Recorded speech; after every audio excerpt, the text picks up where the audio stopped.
Chapter 155. It was also a pity. If such a domineering and dazzling power of destiny could only be used once, it would be too disappointing. So, Qin Guang asked again, right after using the power of destiny this time, can I still use it later? Of course he would have to use it repeatedly. Go ahead and build as much as you can. This time I've drawn out a little bit of the power of destiny. Its realm of punishment will only be based on the strength of the power of destiny I use. Do it again? That will be a punishment that's 10 times stronger than the normal standard. I'm not joking with you. At that level I really won't be able to protect you. Alright. It seems like your family's skills are all one-time use. Anyway, thank you very much. Just do your best to break through the barriers. When the level of the heavenly Holy Grail is raised, everything will be fine. To be honest, up until now the old man has never tasted defeat in the realm of the cup. Isn't this slow leveling up your fault? Yes, it's all my fault. While they were joking, Azure suddenly changed the topic. She suddenly roared in Qin Guang's mind. Stop talking nonsense. Hurry up and prepare to enter my realm of the cup. Just as Qin Guang was about to ask her what she wanted to do, he felt a terrifying suction force suddenly emerge from the heavenly Holy Grail in his hand, tearing his mind apart. Different from the past, the suction force this time seemed to contain a majestic aura. After touching it, Qin Guang felt as though he was standing under Mount Everest, like an ant facing the towering mountain peak. How domineering, how majestic.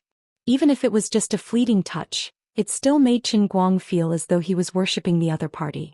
If it wasn't for the familiar aura that surged out from the heavenly Holy Grail at the crucial moment to protect Qin Guang's mind, he would probably be prostrating on the ground at this moment. Was this the aura of the realm of fate? In the unseen world, Qin Guang's hollow eyes looked forward. It was as if he had passed through endless time and space. In an unimaginably distant place, he saw a huge bell that could support the heavens and the earth. It floated in the air, connected to the top of the clouds in the sky, and suppressed the rivers, mountains, and seas below. It rotated slowly, but when it rotated, it seemed to affect the circulation of the sun, moon, and stars in the sky, and a feeling of great power arose spontaneously. A towering, majestic, and domineering aura was constantly spreading out from the giant bell. Heaven and earth, this world existed because of the existence of this bell, and it revolved because of the rotation of this bell. On the surface of the giant bronze bell, there were countless mysterious runes. Light flowed on every rune and spread out in all directions, illuminating every corner of this world. There seemed to be countless cities in the mountains and rivers below, as well as countless strange beasts and birds. Above the city, existences that looked like gods and humans were flying on swords or riding on clouds. The giant beast walked on the plains, stepping on broken streams, breathing out clouds. Birds flew above the clouds, their wings spanning tens of thousands of feet, and they soared for 90,000 miles. The terrifying realm of fate. The terrifying bell of fate. What kind of existence is this? How will I be able to reach the pinnacle of this incomparably vast realm of fate? How will I be able to stand proudly in front of this bell of fate?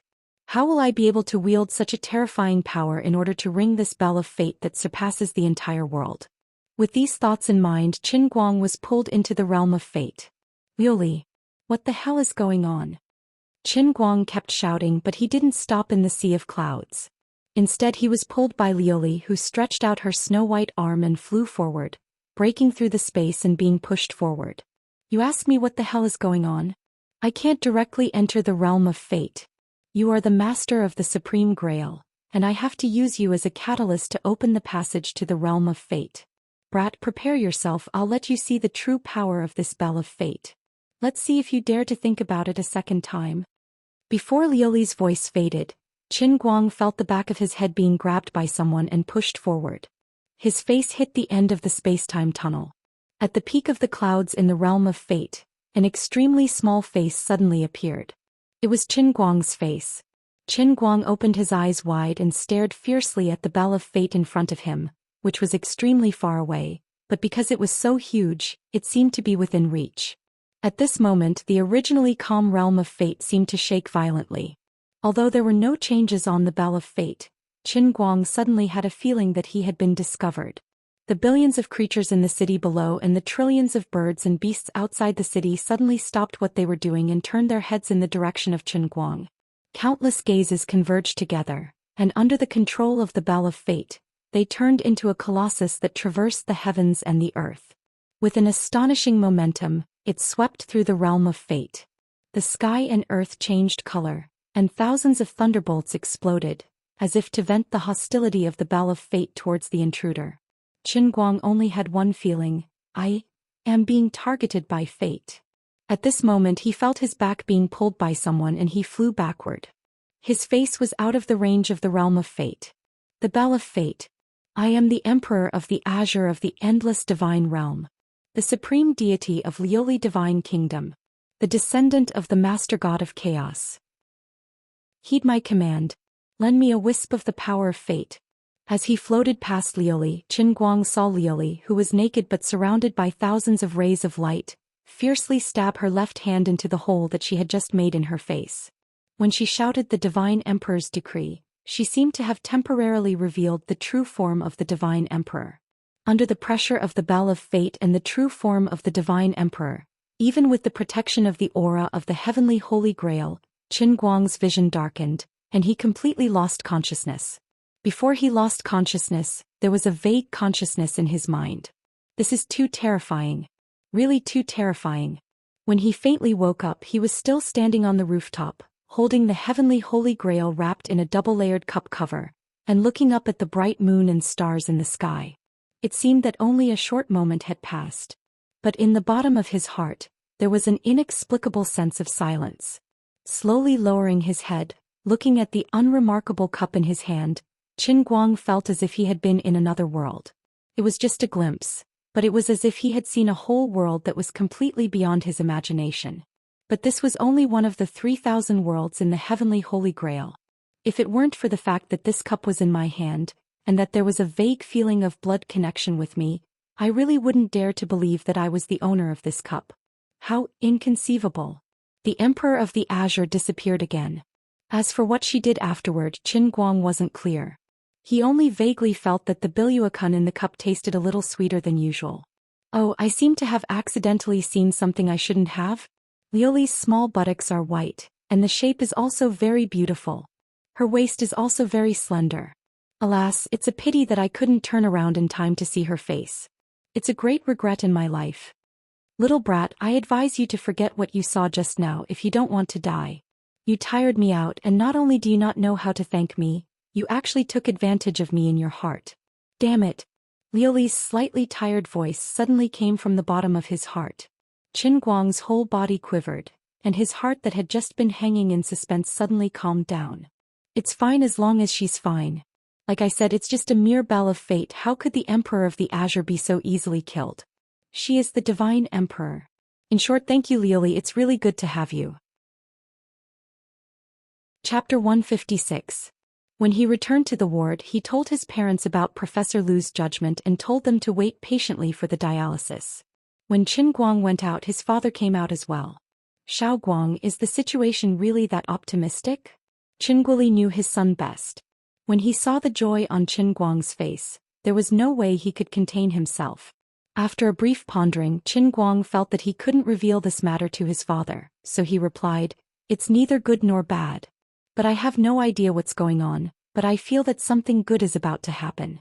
Perhaps the wish I made to the heavens last night is about to come true." Qinguoli was stunned. He knew that his son didn't believe in ghosts and gods. He patted Qinguang's shoulder and said, "It's been hard on you. I hope your good mood will bring you good luck." When it was evening, Qinguang was carrying bags of food upstairs when he saw Tang Ying rushing out of the office. "Qinguang!" Tang Ying shouted as soon as she saw him. Tang Ying's face was filled with joy. It was a smile that came from the bottom of her heart. Qinguang could vaguely guess why she was happy. He thought to himself, putting aside all of her shortcomings, she's actually a good person. Well, isn't that obvious? As long as she's a normal person, putting aside all her shortcomings, she's a good person. Dr. Tang, what's the matter?"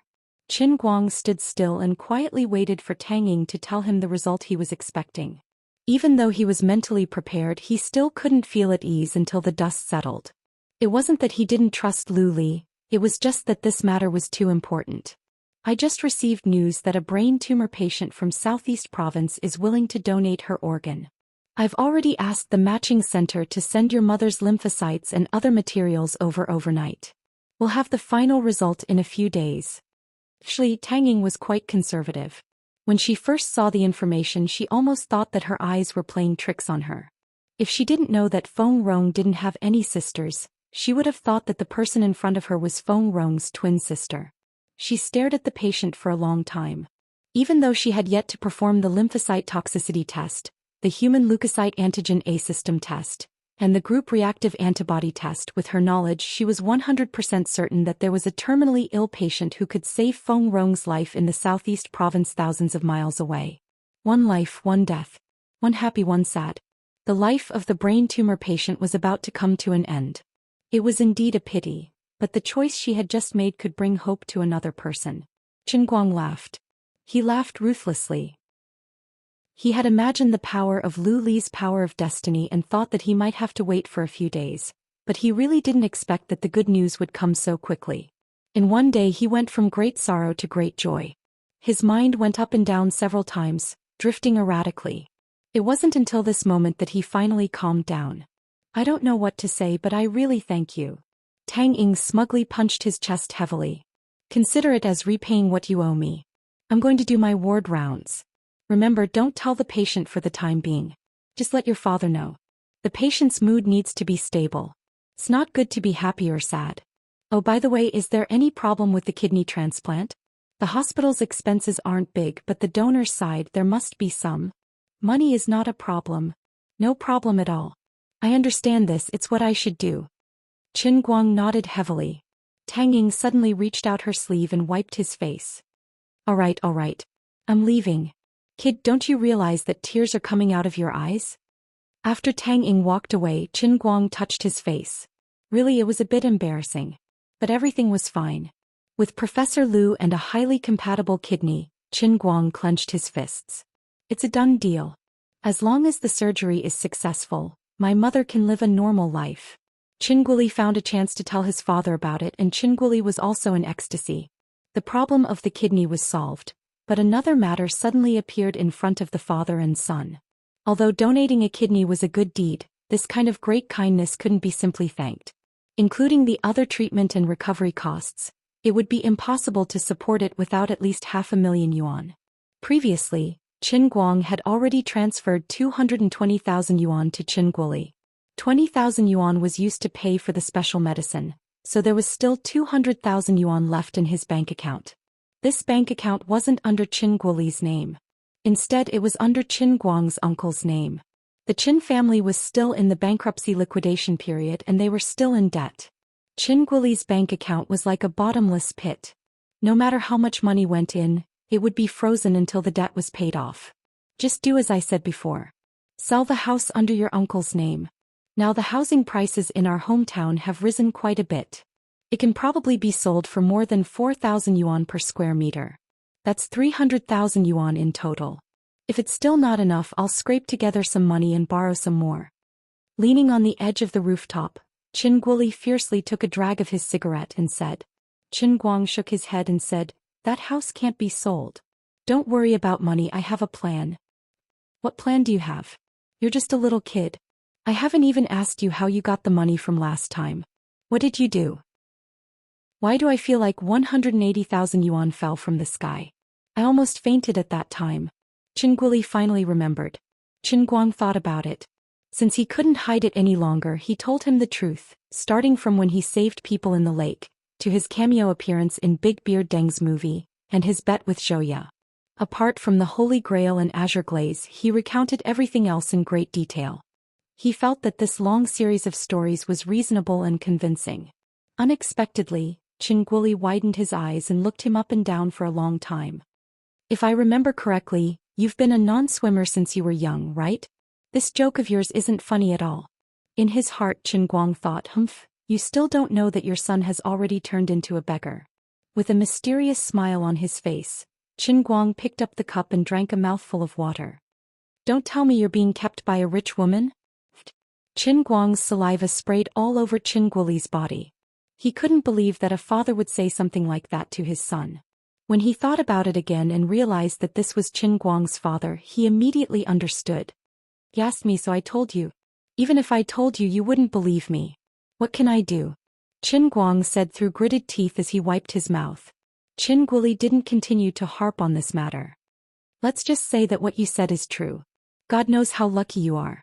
But there's still a gap of 300,000 yuan. You can't go and make another cameo, right? Who would be so stupid as to make a bet with you? Don't worry about that. Anyway, the house can't be sold. There's still a house. At least we still have a home. I don't want you and Mom to be old and still have to rent a house and run around. Money. I'll go find it. It's a deal. I've listened to you since we were young. This time you listened to me." Qin Guang was, of course, confident. After all, he had Patek Philippe in his hands. Chapter 157. In the end, Qin Guoli still failed to beat Qin Guang. Qin Guang won the first great victory against Laozi. The father and son adjusted their mood for a long time before they dared to go back to the ward. Although it was a happy event, it was not the time to tell Feng Rong. Feng Rong's sharp eyes vaguely saw something, but she knew that the two of them would not say it even if she asked, so she did not ask. She just wanted to make things difficult for them. After 9 o'clock, Qin Guang was driven out of the ward by Qin Guoli. He had to go to school on Monday tomorrow. Qin Guoli said that he would take care of him here, so there was no need to worry. He asked Qin Guang not to abandon his studies. Sitting in the car, Qin Guang held the phone in his hand and hesitated a little. The number displayed on the phone was Jean Shiyue's number. He had never taken the initiative to ask for Patek Philippe before. To put it bluntly, it was because of his face. But at this time he had to put his face aside.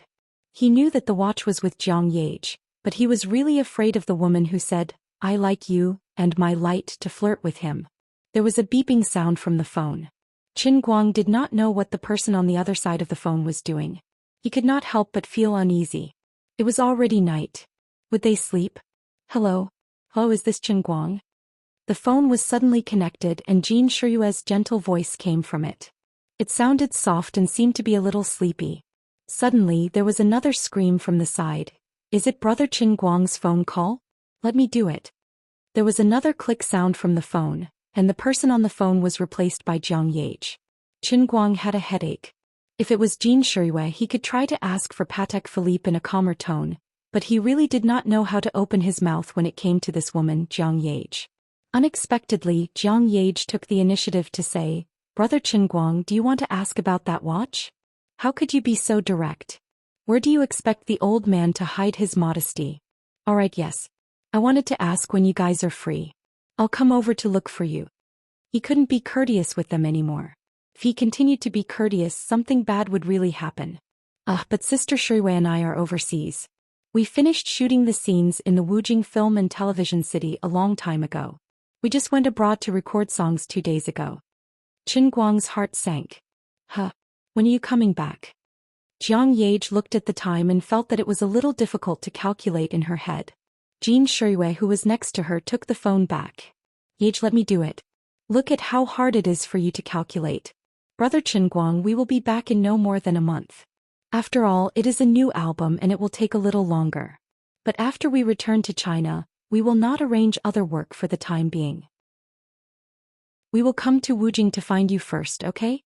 Jean Shiyue had said it like this. The big star was busy every day, but she came to find him as soon as she returned to China. What else could Qin Guang say? However, it seemed that it would take a month for the preparation of the kidney transplant to be carried out before the operation could be carried out. For the time being, he would just leave it at that. At the critical moment, there was no time. At that time, he would simply throw away his face and call these two people to exchange the Patek Philippe for cash to save his life. Of course, Qin Guang knew that it was shameless to do this, but so what? Was there anything more important than his mother's life? After chatting with the two people for a while, Qin Guang hung up the phone. He heard that it seemed to be early in the morning, so he didn't want to disturb them. He started the car fiercely and counted the time. There were still 3 hours until 12 o'clock. He might as well run for another 2 hours to earn as much as he could. "Do you think that Brother Guang is sick?" Bai Nyangzi looked at the back of Qin Guang from behind and ridiculed him. The next morning, Qin Guang got up early, which was rare. No longer skipping classes, he went to the teaching building with the other 3 people. At this time the 4 of them were walking together on the way to school. Lin Jingwei nodded silently. Think so too. He's very sick. Xianxia counted his fingers. Once, twice, 3 times, 99 times. This guy can't walk properly for 99 consecutive steps. That's right. Yesterday there was some progress on the kidney source, and the required expenses were basically settled. Today Qin Guang was in a good mood. He felt lighter than usual. As he walked he felt like he was about to fly. Of course it was not because he had practiced some peerless martial arts. Yesterday's happy event had been brewing for a whole night. After a refreshing sleep he completely got rid of the heavy pressure that had accumulated in his heart the day before, and it burst out violently.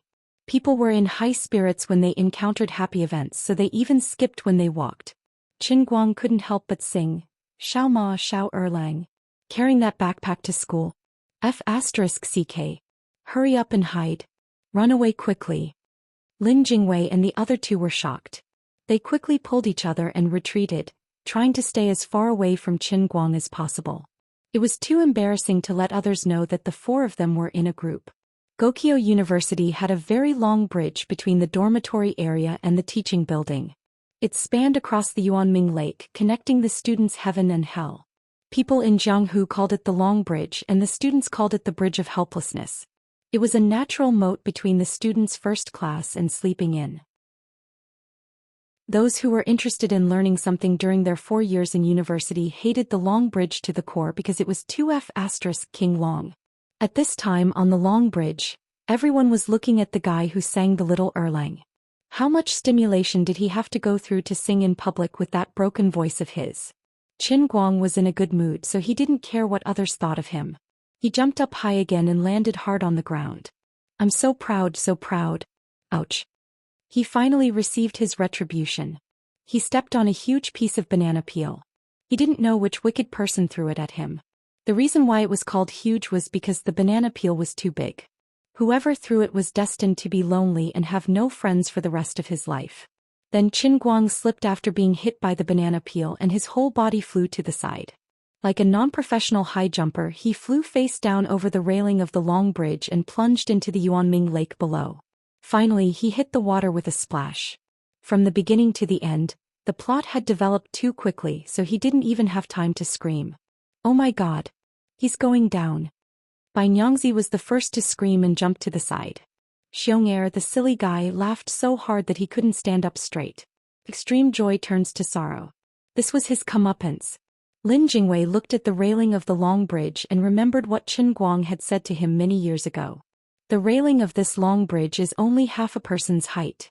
Someone will fall down accidentally, right? Because of Qin Guang's words, Lin Jingwei had been deliberately walking in the middle of the Long Bridge for the past few years, and from time to time he hoped that someone would really fall down. After waiting for 3 years, this day had finally come. Qin Guang's words came true and he cursed himself down. As for Qin Guang's safety, no one was worried. After all, everyone knew how powerful he was in the pool. Yuanming Lake was nothing to him. At this moment Qin Guang had already jumped out of the water. He was holding onto his phone as he howled in pain. Motherf ***. Damn it. My popcorn for us. What a scam. There was no need to tell others about his miserable state, but those who heard it would be sad and those who saw it would cry. Worse things were happening on the other side. The number you have dialed is unavailable. Please try again later.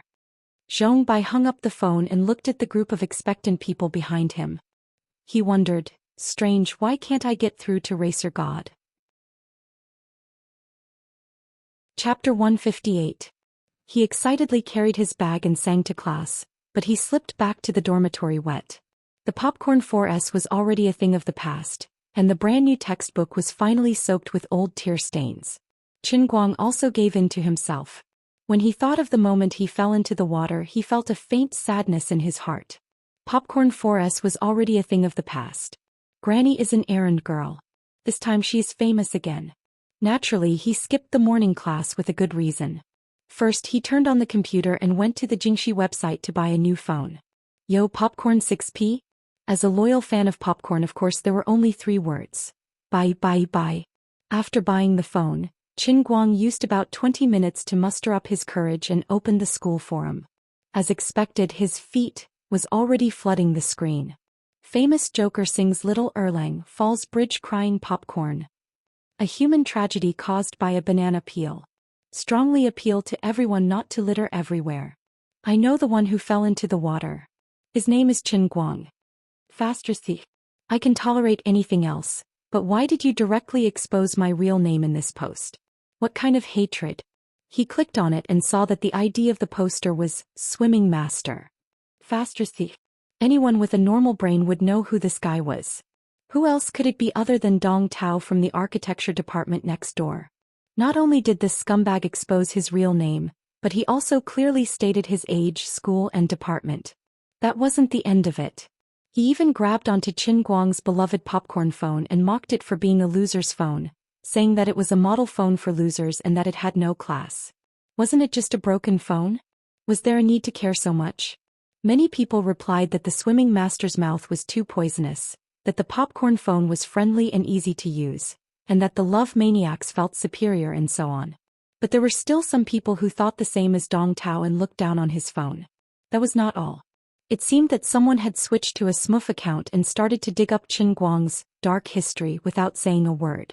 He had been defeated 5 times in a row, got into fights, skipped classes for food and so on. In short, it was as dark as it could be. It was purely portraying Qin Guang as someone who committed all sorts of crimes. Needless to say, this must be that scum Dong Tao's smoof account. Qin Guang was infuriated when he saw this. He had taught Pan Jiang a lesson. Did he think that he would be safe in the academy's student group? Dong Tao, did he come out to look for trouble? Didn't I squash you like an ant during the sports day? But when I decided not to withdraw from the competition and handed over the championship to you, you still jumped up and bit me like a mad dog. Do you really think that I, Qin Guang, am a pushover that you can pinch at will? Do you really think I don't dare to teach you a lesson? Immediately, Qin Guang packed up and was about to head downstairs to beat someone up. When he knocked on the door of Dong Tao's dormitory, it was empty. It seemed that this brat was outside using his phone to surf the internet. You're really dedicated. You're so energetic in typing and hating me on your phone. Don't you feel tired? Going downstairs, he looked left and right. The way the people around him looked at him didn't seem right. Of course, this was just a psychological effect. The school forum only had so much influence. Perhaps less than 1 in 10 people really liked to browse the forum. But since his mind was preoccupied, he subconsciously felt that there was something wrong with the way other people looked at him. It seemed that he couldn't stay in school today. Qin Guang slipped away and went to the internet cafe, planning to take advantage of this opportunity to practice hard in preparation for taking revenge on Jiang Luhua in the future. At the same time, he could avoid the school's limelight. In the end, he encountered another strange thing in the internet cafe. That ID called Jiang Luhua actually appeared again. Damn, he's like a shadow haunting me like a vengeful spirit. Although Qin Guang's level was extremely high, he had been stuck at 3,000 points in the past. After his rise, he had been playing duo with Wenwen, so now he was still at 3,000 points. Meeting Zhang Luxiao again in this section was a great surprise to him. Why did it feel like the other party had a special ability? No matter which section he played, this guy would appear in. Are you trying to fight me? Another owner of a cheat. Come. Fight to my heart's content. Fight. After fighting to my heart's content, I kneeled in a mess. I threw the mouse away. I can't play this broken game anymore. I've lost. I'll leave the Dota 2 domain to you, the owner of the second gold finger. How could Qin Guang know that Emperor of the Azure was stomping her feet in anger in the World in Cup? She had been watching the manga just now when Qin Guang had fallen into the water. She had only watched half of it and had been enjoying herself when she had disconnected. The most hateful thing was that she couldn't connect again. So when Qin Guang entered the internet cafe again, it was purely suicidal. He had been targeted by Liuli's Jiang Luhua to vent his anger. After Qin Guang's continuous practice while he slept, Liuli's level had improved by leaps and bounds. She had been strong to begin with, but now she was so strong that it was completely unreasonable. When gods played games, mortals suffered. In the short period of time that Qin Guang hadn't paid attention to the gaming circle, the ID Liuli had already made a name for herself on the internet. She was even more dazzling and domineering than when Qin Guang himself had appeared out of nowhere. She could already be called an invincible master. Meet God, kill God, meet Buddha, destroy Buddha. Hey, don't go. Liuli had a good time, but Qin Guang didn't hesitate to get up and leave. Today wasn't a good day, so he might as well go back to his dorm and sleep. Some words really couldn't be kept in his heart, because once he broke through that gate in his heart, bad luck would follow him like gangrene, and he couldn't get rid of it even if he wanted to. It even made Qin Guang start to suspect whether Liuli had used the power of fate yesterday and, apart from saving his mother's life, brought him small misfortunes one after another. He hadn't even reached the school gate and he had already run into a ghost. When Qin Guang walked, he was a little too close to the side. An Audi A4L first came out of the school gate, then made a right turn. Then it suddenly ran to his right and slammed on the brakes. That wasn't all. It seemed to have rained last night, and it just so happened that there was a small puddle of water at the side of the A4L. The gray bastard ran over fiercely, and the puddle of water immediately splashed up. No matter how agile Qin Guang was, he couldn't withstand this sudden sneak attack, and half of his body was soaked in the muddy water. Old Master Guang wasn't a good-tempered person to begin with, so he was immediately enraged. That A4L was in no hurry to leave after doing something bad, and it stopped by the side of the road just like that. Qin Guang frowned. Could it be that this bastard was planning to get out of the car and apologize? One shouldn't hit a smiling person, so there was no way he could happily slap him. Forget it, if he's sincere I'll be magnanimous and let him off. Just as he was thinking this, the A4L's door suddenly opened, and a rather tall figure walked out, looking at him with a fake smile. Yo, isn't this the diving champion Popcorn Bro Qin Guang? Are you faded with water today? I accidentally splashed it all over you, so I'm really sorry. Here's 100 yuan. Take it as compensation for the clothes you're wearing, alright? The moment this person got out of the car, he put on an extremely repulsive expression and laughed weirdly, pointing at Qin Guang. Dong Tao. Chapter 159. You can wear out iron shoes in fruitless searching only to find it by chance. Qin Guang's face suddenly fell. If it was someone else, it might have been an accident. But since it was Dong Tao who was driving, and combined with the fact that Dong Tao deliberately drove to the side of the road when he approached him, it was obvious that Dong Tao did it on purpose. Fine, I wanted to beat you up before, but I couldn't find you. Now that you have come knocking on my door, I will let you have your way. Recently, Dong Tao had been in a bad mood. The reason was that he had been defeated by Qin Guang in the sports meet. Although Qin Guang had inexplicably withdrawn from the competition, and he had the last laugh, the shadow of his defeat in the preliminary round still lingered. Dong Tao also knew that Coach Qin had failed to invite Qin Guang. Although Coach Qin had never mentioned it again, Dong Tao still had a knot in his heart and it was hard for him to get over it. After that, he tried to ask Pan Jiang for money. Even if it didn't work out, he felt that he had made a contribution, so he should get some benefits. In the end, Pan Jiang had completely disappeared from the face of the earth. Dong Tao couldn't get through to him on the phone. He secretly asked Pan Jiang's former best friends, and they found out that Pan Jiang had actually dropped out of school. Dong Tao was puzzled, but what made him even more depressed was that he had made a wasted effort and lost face.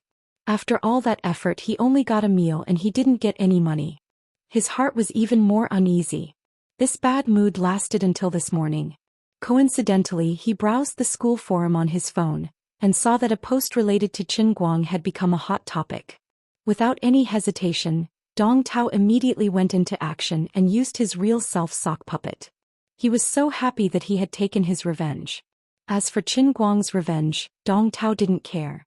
Time had passed and he seemed to have forgotten how the three of them had cowered in front of Qin Guang. At that time, Qin Guang didn't really fight with him. Dong Tao thought that he was a semi-professional athlete, and if he really fought with him he wouldn't lose too much to Qin Guang. It was the same now. Just as he drove out of the school gate, he glanced at Qin Guang casually, and then he remembered that there were several other cars following him, so he did this without hesitation. This was not the end. Anyway, he had more than 10 people on his side. If he didn't take this opportunity to teach Qin Guang a lesson, wouldn't it be a waste of his good luck? Furthermore, they were outside the school. So even if he beat up Qin Guang, he could only suffer in silence as long as he didn't injure him too much. Dong Tao was pitiful. He had forgotten to ask Pan Jiang's classmates about why Pan Jiang would drop out of school and what happened between Pan Jiang and Qin Guang. If he knew that Qin Guang first beat up Pan Zhang's buddies and then sent Pan Zhang to the hospital, he might not be so stupid and impulsive today. Interesting. I was looking for you. Qin Guang rubbed his hands and walked towards Dong Tao. Dong Tao was slightly surprised. Is this guy really so hot-tempered? He just started a fight because of a disagreement?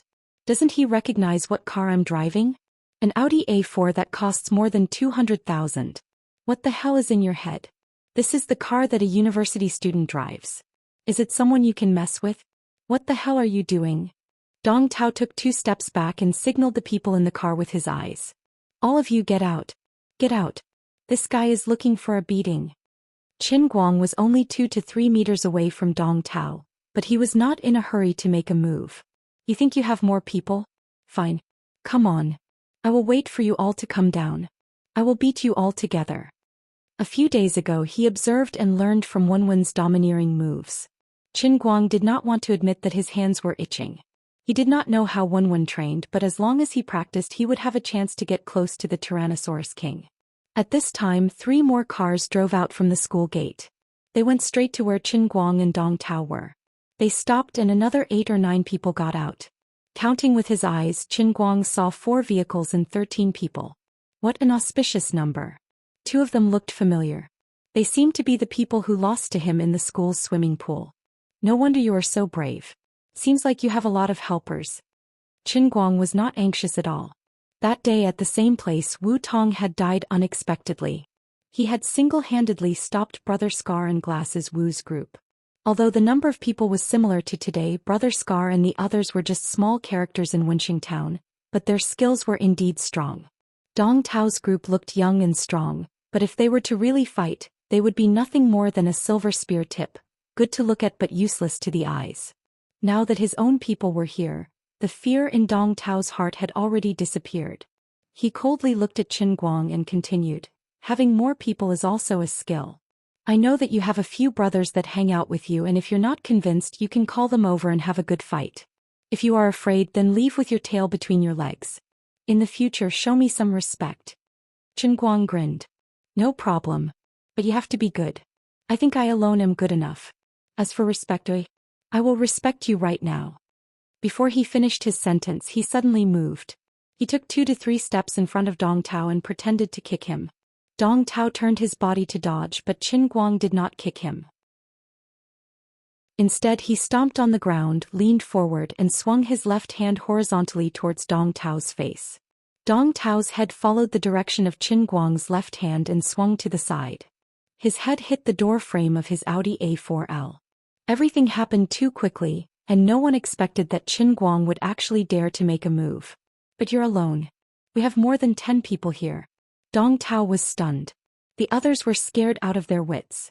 Before Dong Tao could scream, Qin Guang took another step forward and grabbed his collar. His right hand reached out and grabbed his hair from behind. Then he slammed him into the car window. The sound was so loud that the people who were watching from the side felt their teeth ache. It was too tragic. Dong Tao finally covered his head and squatted down while wailing. The very sturdy car window cracked from the impact of his head's impact. Qin Guang followed up with a kick that landed on that brat's stomach. Ow!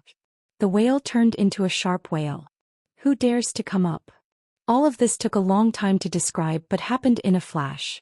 In a few seconds the tall and strong Dong Tao became a pile of mud on the ground. The 10 helpers beside him didn't even have time to react. After beating him up, Qin Guang suddenly turned around and glared at the others who tried to get close. The aura of the second officer, who had killed countless people in the Sea of Moments, exploded in an instant. The veins on his arms and neck bulged. The muscles that were originally hidden, under the stimulation of his adrenaline, unconsciously swelled up. At this moment he looked like a ferocious beast. The young lads who were still in the ivory tower were scared out of their wits. Unhurriedly, Qin Guang took another step forth and stepped on Dong Tao's hand. He didn't exert any force, but he didn't allow Dong Tao to get up. He coldly looked around and continued, all of you should know how this matter started since you're in Dong Tao's vehicle. I won't talk to you about right or wrong. I just want to ask who doesn't accept it? Come, if he wants it I'll give it to him. If you don't accept it, come up and try. Chapter 160. F*ck, do you really think I got to where I am today by acting cute? As Qin Guang spoke, he subconsciously touched his pocket, intending to take out his weapon. F*ck, I forgot.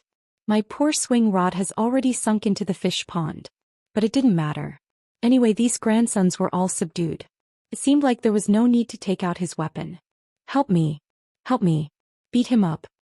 Dong Tao howled in pain as he tried to pull his hand out from under Qin Guang's foot. But after trying for a long time, he was afraid that Qin Guang would really use his strength and he would still be stepped on. He shouted in panic. He was really afraid that his hand would be trampled. If that happened, his swimming career would really come to an end. What he couldn't understand the most was that there were so many people surrounding him.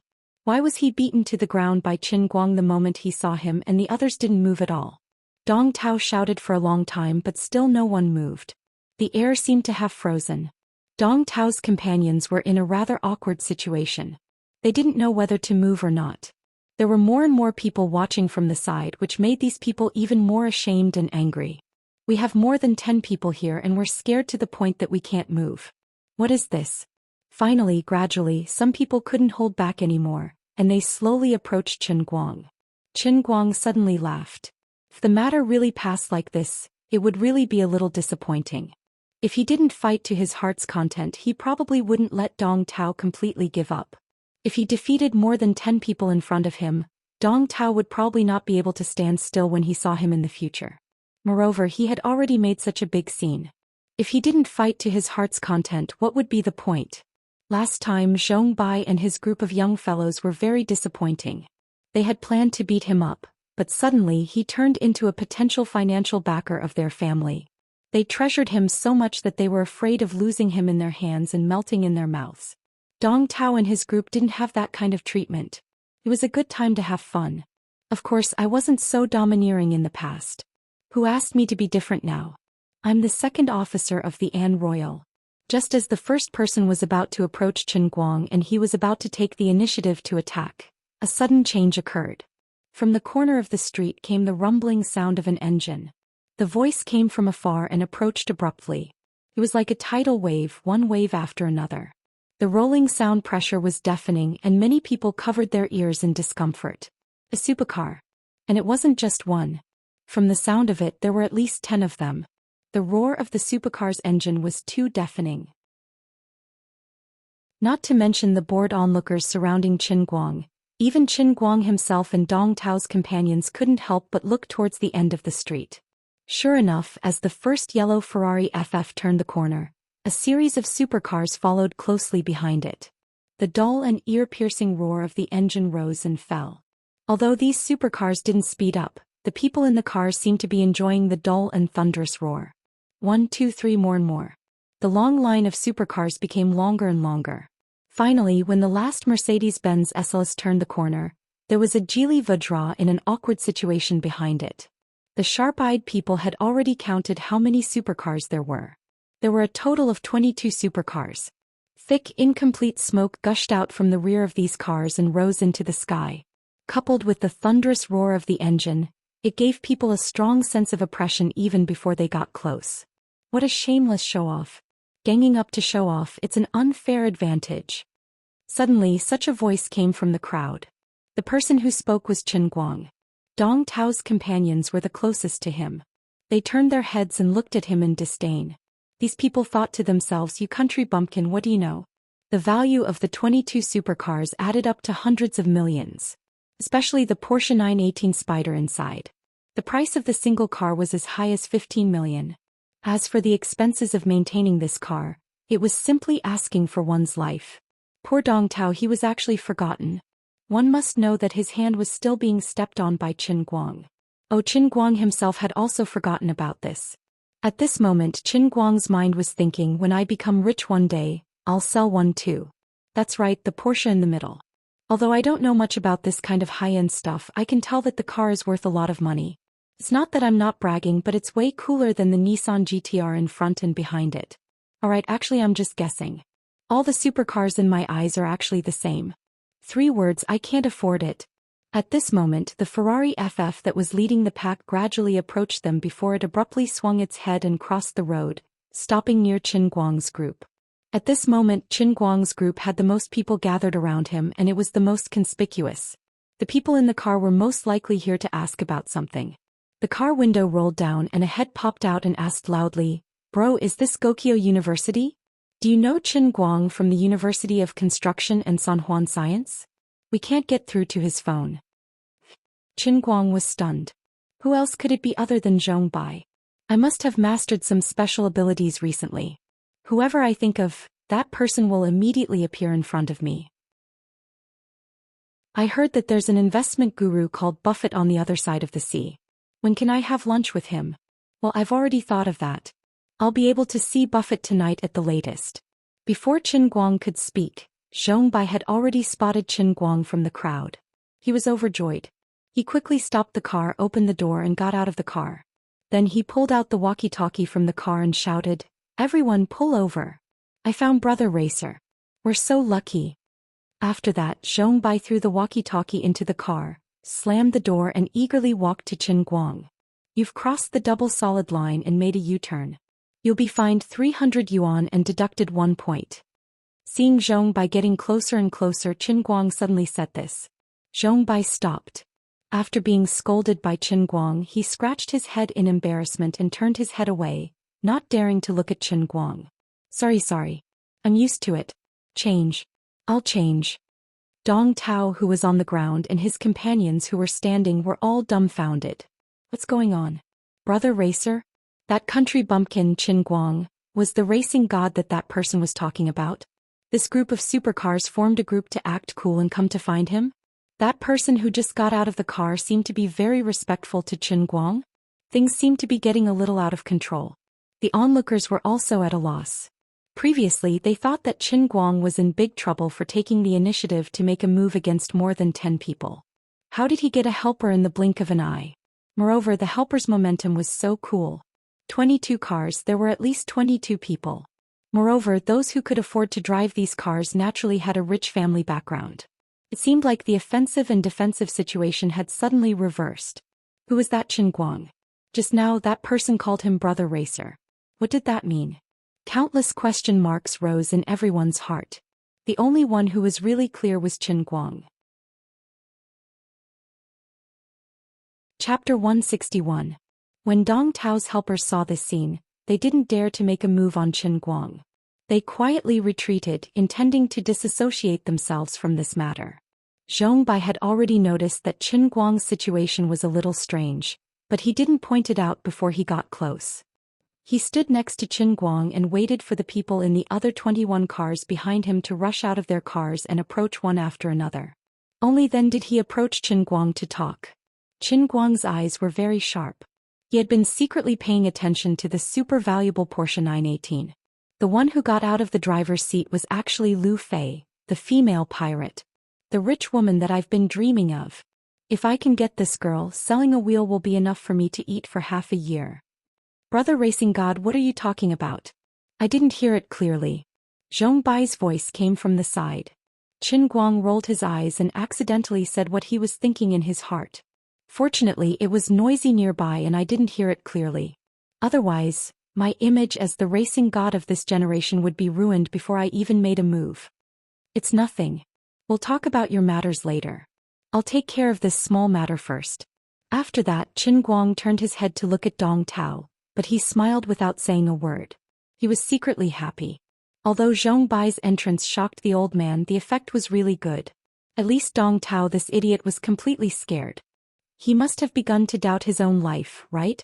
On this side, Zhou Bai took a step forward and pulled Qin Guang's foot away from Dong Tao's hand. We're all here. Do you still need Brother Racing God to make a move?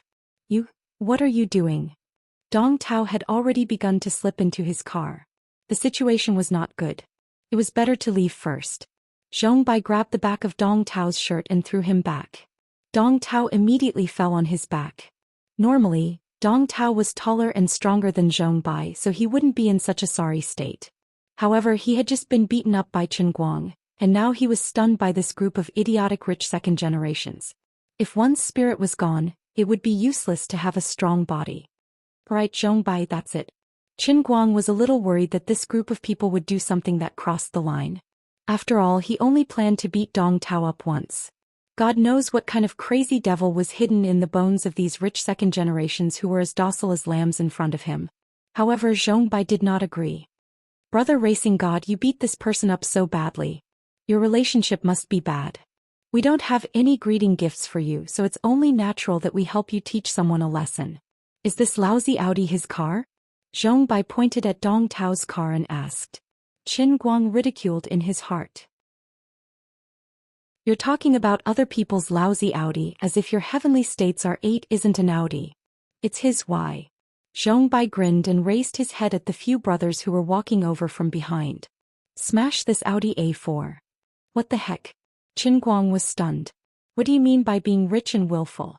Compared to you guys, I'm practically a living miser when I put 2 cup covers on the heavenly holy grail. Under Dong Tao's dumbfounded gaze, under Zhong Bai and the rest's laughter, and under Qin Guang's pained gaze, this brand new A4L that Dong Tao regarded as his treasure was smashed all over the place. It couldn't be said to be completely scrapped, but looking at the completely deformed body, even using one's toes to count, one would know that if they wanted to completely repair it, it wouldn't be too far off from buying a new one. Looking at this pile of scrap metal, Dong Tao didn't even have the strength to cry. He sat on the ground like a madman, his hands trembling. He wanted to point at these rich second generations and shout something, but he didn't dare to. He was also unwilling. This matter can't be resolved. Qin Guang muttered in his heart. He secretly planned to run away as soon as possible. This has nothing to do with me. I don't have the money to pay for it. At this time, Zhong Bai took out a business card from his pocket and threw it at Dong Tao's face.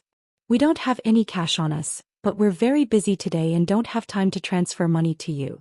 This is my business card. If you want me to pay for it, follow the address on the business card to find me. I'll be waiting for you at any time. Zhong Bai wasn't done. Lu Fei, who had been standing on the side watching the show with her hands folded, also walked up and did the same. Some sharp-eyed people had already noticed that Lu Fei had gotten out of the Porsche 918. Needless to say, the 918's wheels could be exchanged for 2 Audi A4 LS. After Lu Fei threw the business card, the other 20 people did the same. The snowflake-like business cards surrounded Dong Tao in a complete circle. It looked a bit like a magic circle to summon cute pets, and Dong Tao was the poor cute pet lying in the middle of the magic circle with a sad face. Qin Guang watched curiously. This group of people seemed to be very familiar with this routine. Obviously, this wasn't the first time they had done this. Brother Racing God, actually, we're not as bad as you think. Although the car was damaged, we still have to pay for it. It's nothing more than a way to vent our anger. If we handle it this way, we'll look good and he'll feel good. Things won't get out of hand and everyone will be happy. Of course, I reckon that he might not really dare to ask us for the money after seeing the business card. But that's his problem. We've done everything right. Sitting in the front passenger seat of Zhong Bai's car, Qin Guang listened to his explanation. His heart still ached. Damn, so this is the greeting gift you were talking about? A car that smashed a basket. Why don't you just give me the money? I don't care about my reputation, but I care more about the inside. Forget it. Things have already come to this. I can't possibly let Lioli use magic to change the Audi A4L back, right? Wait, if I remember correctly, didn't my little Rena also take a trip to the gates of hell? If I really stopped the car and provoked them verbally that day, I would either have to beat them up directly, or my little Rena would have turned into 80,000 yuan sitting in my cart, right? Thinking about it this way, it was really a close call. Whether he beat them up or lost the car, his racing god training class would be dead in its infancy. Are your business cards really that useful? Why don't you show me one? Tossing aside the past, Qin Guang was curious. He also wanted to know what Zhong Bai's family did. Zhong Bai chuckled. Business cards are also props to show off. All of us always have one on us. Only Lu Fei is more pretentious. Her business card really only has her phone number and name printed on it. As he spoke, Zhong Bai held the steering wheel with one hand, took out a gold-stamped business card and handed it to Qin Guang. Senior Director of Huangxiang Corporation? Your family's company? Zhong Bai nodded. Yes. Your father's creativity in naming the company. I'll give him 36 likes. Zhong Bai's face turned green. He had probably heard this kind of ridicule nearly 100 times in the past 2 years. He sighed. When my father started up the company, the word Xiang didn't have this layer of meaning yet. Fate makes fools of people. Chapter 162. Alright, we have a tacit understanding. Go back and think of a way to persuade your father to change the company's name. Alright, can't you just call me if you need me for a class? Why did a bunch of people come to my school and stop at my school gate? Are you here to act cool for some fun? Qin Guang said angrily. He couldn't bring himself to be happy when he thought about how his $200,000 had flown away without him noticing. Zhou Bai felt even more wronged. I've been calling you for a long time, but I couldn't get through at all. We snuck over to try our luck. Since we had nothing better to do, we bumped into you at the school gate. Isn't that good luck? Couldn't get through? Qin Guang pinched his forehead. He couldn't even complain anymore. Heavenly States popcorn for us, you really died a terrible death. That wasn't the biggest blow. Qin Guang realized that he didn't have the special ability to call. Zhou Bai and the rest happened to come over only because he couldn't get through to his phone. Oh right, where's your R8? Hasn't it been repaired? Is it a new one? Qin Guang hurriedly tried to change the topic. Otherwise his heart would hurt again. Zhou Bai sighed angrily. The whole car is flooded, so what can I do? It was sent back to Germany and won't be back for a month or two. I can only drive this one out. Don't think that it's expensive, it's not as convenient as the R8. Give it to me if it's not convenient. Qin Guang rolled his eyes and thought in his heart. He couldn't be bothered to talk to this rich second generation anymore. He didn't want to be hurt by this grandson's extravagance again. The group of people came and left in a hurry. They smashed Dong Tao's heart and A4L into pieces at the school gate. The crowd at the school gate was also shocked. Dong Tao was heartbroken as he laid on his own car. The pain all over his body added together was not as much as the pain of a funeral. He was so angry that he could barely breathe. Then he pointed at his companions who had been watching the show from the beginning to the end and gnashed his teeth in hatred. He held it in for a long time and only managed to say, "Damn you. You onlookers. You're dead." From the moment he tried to attack Qin Guang by relying on his advantage in numbers, it was destined to be a huge mistake. Even if those people didn't come later, they still wouldn't be able to defeat Qin Guang, because his grandsons didn't dare to make a move. Then came these super runners who were even more unreasonable than him and wilder than Qin Guang. Not only did they smash the car because of a disagreement, they even threw their business cards at his face. They looked like they were saying, "If you want to pay up, come and find us." Was he really going to ask for compensation? Stop joking. Look at what is written on these business cards. A senior director of Huangshan Corporation. Deputy General Manager of Dongguang Group. The assistant to the chairman of Parkson Tianhe Group. Take your head and ask for it. Well, losing a car worth more than 200,000 and being able to get so many high-end business cards, it seems like it's not entirely without benefits. But his family's small business couldn't compare to such a big haul. What could he do? Admit defeat. As for Qin Guang, Dong Tao was even more determined not to provoke him. He couldn't beat him.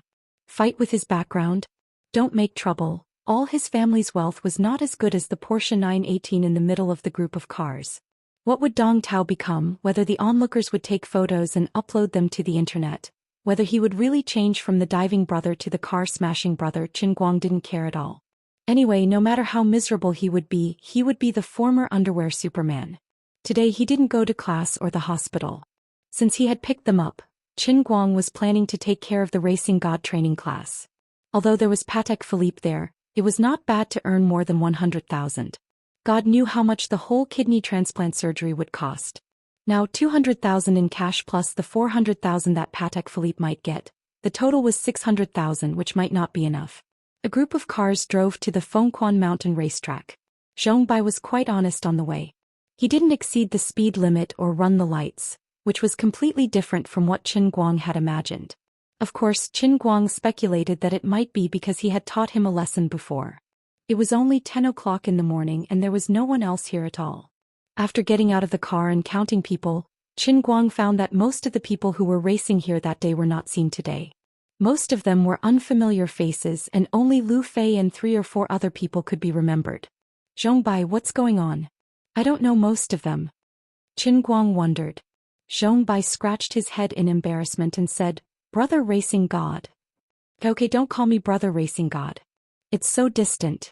Those who don't know me might think that my surname is Che and my name is Brother Shen. Just call me Qin Guang. Qin Guang interrupted Zhong Bai's words.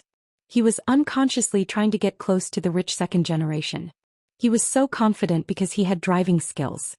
Hey brother Qin Guang. Zhong Bai tried to call him. After calling him, he looked nervously at Qin Guang's expression, for fear that he wouldn't be used to it. Qin Guang sighed.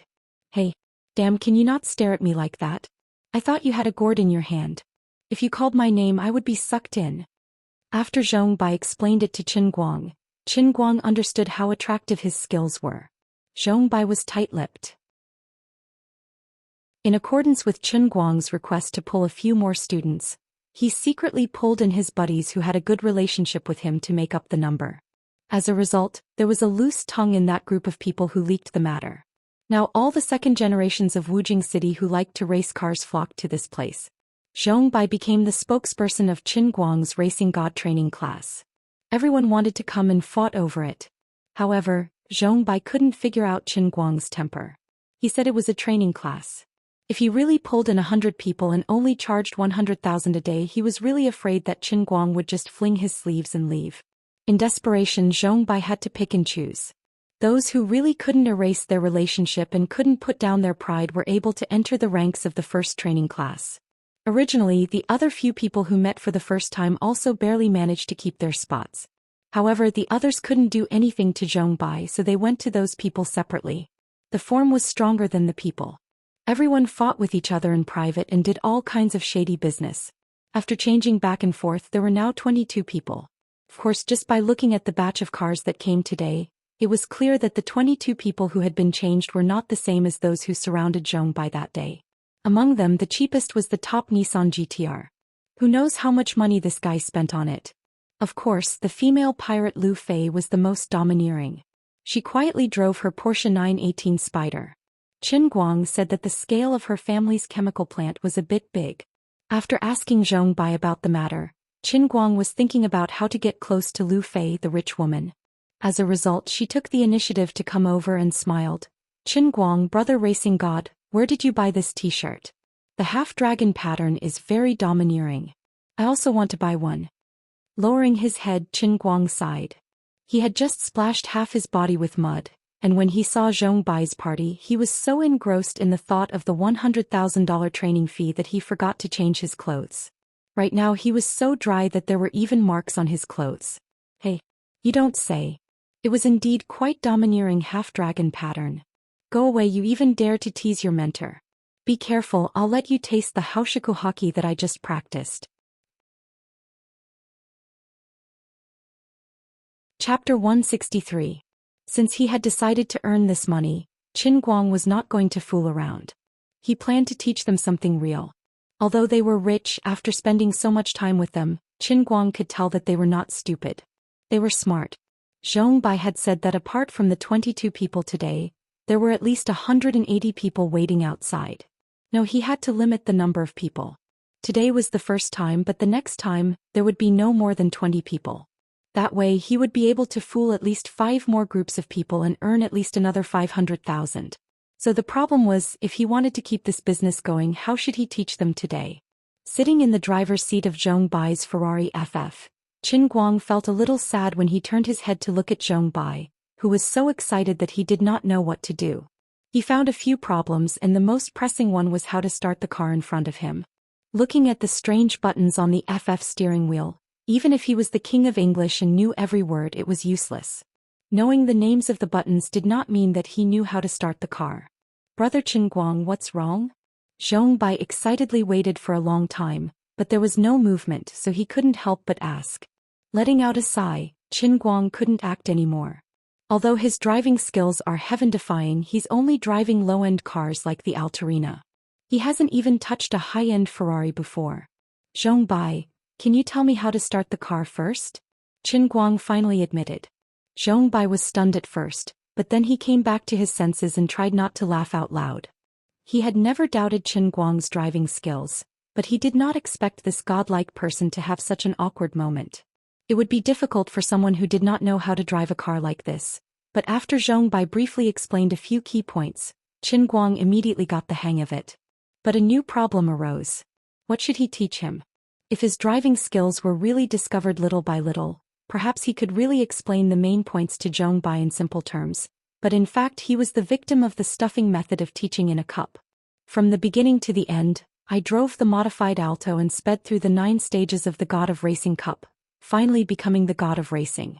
Now that I'm teaching someone, I can't bring them into the cup realm, and I don't have any theoretical knowledge. The ability to race is done subconsciously and I don't need to think about it at all. You want to teach others? How am I supposed to teach him? Pay attention. When he took off, he had to look in the rearview mirror to make sure there were no other cars behind him. Oh, by the way, first check that the safety belt is not fastened tightly, then release the handbrake and place your feet on the clutch and brake respectively. Thankfully, the Ferrari FF still had a clutch. Hey Zhou Bai, what happened to you? What kind of expression is that? Are you doubting my teaching? Brother Qin, what you just said is only taught by a driving instructor. We want to learn how to race with you, not from the most basic level. Zhou Bai wanted to cry, but no tears came out.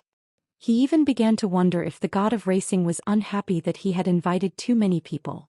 Seeing that he couldn't fool him, Qin also had a headache. He slapped his hands on the steering wheel and held it in for a long time before he said, Zhou Bai, it's not that I don't want to teach you, but my driving skills are unorthodox and I don't know how to teach you. Zhou Bai was puzzled. Qin thought for a while and lied through his teeth. You might not believe it, but I was just an average driver in the past and my driving skills might not even be half as good as yours. But one night I suddenly had a dream. Do you know what I dreamed of? Zhou Bai's curiosity was suddenly piqued. What? I dreamed of it. I dreamed that I was driving an Alto 4 or 500 kilometers per hour, and then I sped all the way over mountains, across rivers, across oceans, and even finished the Dakar rally. When I woke up from my dream, I was driving at my current level. Do you believe it? My driving skills were actually trained in that dream in the Alto. Qin said with a sincere face. Zhou Bai's mouth was wide open and he looked at Qin in a daze. He subconsciously thought that the God of Racing might be joking, but looking at his serious expression, it didn't seem like he was joking. Lu Fei and the others who had been hiding outside the car window and peeking inside, were shocked by Zhou Bai's expression. Lu Fei was speechless. What did Qin say? Zhou Bai's face was full of shock. No wonder he's the God of Racing. With just a few words he scared Zhou Bai, this brat. The others nodded. Amazing. Really amazing. No wonder he's the God of Racing. This group of people was also pitiful. If they knew the real reason why Zhou Bai's mouth was wide open, they would probably vomit 3 liters of blood. Zhou Bai, who was inside, was dumbfounded for a long time. He didn't expect the God of Racing's real situation to be like this. He looked at the people who were still waiting in line outside to listen to his teachings, and for a moment he didn't know what to do. On the other side, Qin finally had a flash of inspiration and he thought of an idea that could deal with it. He suddenly clapped his hands and said, I got it. Zhou Bai was startled again. What is it? Qin laughed. I thought about it. Although I don't know how to teach you, the old man's driving skills are not to be underestimated. Besides, you just signed up for my training class. There are so many people here today and it's not worthwhile for me to teach them one by one. I don't have that ability and you won't be able to learn it and the time doesn't allow for it. So let's do it this way. I'll drive here and you figure out how to observe my driving methods and movements. How much you can learn and comprehend is your ability. If you can't learn or comprehend it, don't blame me and I won't be responsible. My driving skills are natural and words can't describe them. They can only be understood but not explained. After that, without waiting for Zhou Bai to say anything, Qin suddenly started the car and rushed forward. He thought of something again and continued. This Fengquan mountain racetrack is 20 kilometers long. If everyone raced back and forth, we would have to run 880 kilometers today. There's not enough time. You make the arrangements. After the 2 of us set off, ask 11 people to follow us in their own cars. I'll send you to the finish line, and then change people to run back from the finish line. Everyone only runs one way, not back and forth. Do you have any objections? Qin thoughts lit up, especially when he used righteous words to bluff. All of a sudden Qin felt more confident. He even brought out the racing god's aura, which instantly changed the way he spoke. Zhou Bai nodded fiercely like a child being taught a lesson. He only sighed in his heart. This is the real racing god. Domineering. Mighty. If I say so, I won't discuss it with you at all. If you recognize it, then admit it. If you don't, then admit it.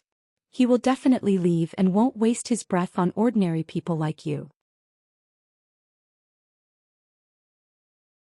Chapter 164. At first, Qin Guang was not very familiar with the performance and control of Zhou Bai's car, so he held back when he ran. Zhou Bai still felt that it was a little boring.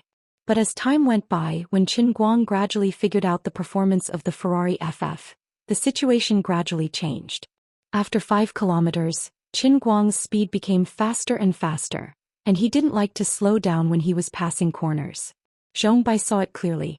His heel was clearly on the brake, and the rear of the car was also emitting billowing smoke and dust from the friction of the tires on the side of the road, and the car was also drifting sideways.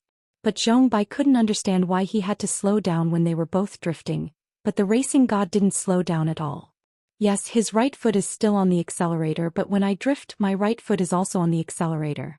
What's the difference? The key was that he could always control the limit of flying, and let the Ferrari charge through all kinds of U-shaped corners, S-shaped corners or Z-shaped corners. Zhou Bai didn't dare to relax for even a second. His eyes drifted to the road in front of him, and then he observed the dazzling operation of Qin Guang's hands shifting gears, handbrake and turning the steering wheel. Too fast. Too fast. I can't see it clearly at all. Zhou Bai originally planned to not let go of Qin Guang's leg movements, but later, no matter how his eyes drifted, he found that he could only look here and forget there. This was not only his biggest pain. He was also wearing a seatbelt, and he was also an expert in Wujing City's racing scene. Sitting in his own car, he almost fainted from being thrown around. Compared to Qin Guang, Zhou Bai felt that his years of racing were all wasted. He was driving an old car. From the beginning to the end, Zhou Bai, who claimed to have a good foundation, felt like he was reading a book from heaven. When he finally came back to his senses, the Ferrari FF had already screeched to a stop on the finish line. He unbuckled his seatbelt and got out of the car. Qin Guang stretched his body inside. Not bad. It's much better than my crappy Rena. Have you checked your watch? With Qin Guang's reminder, Zhou Bai, who was still in a trance, suddenly reacted. He pressed the stopwatch and then stared blankly at Qin Guang. 8 minutes, 43 seconds and 7 seconds. Then he took out his phone and did some calculations. He gasped.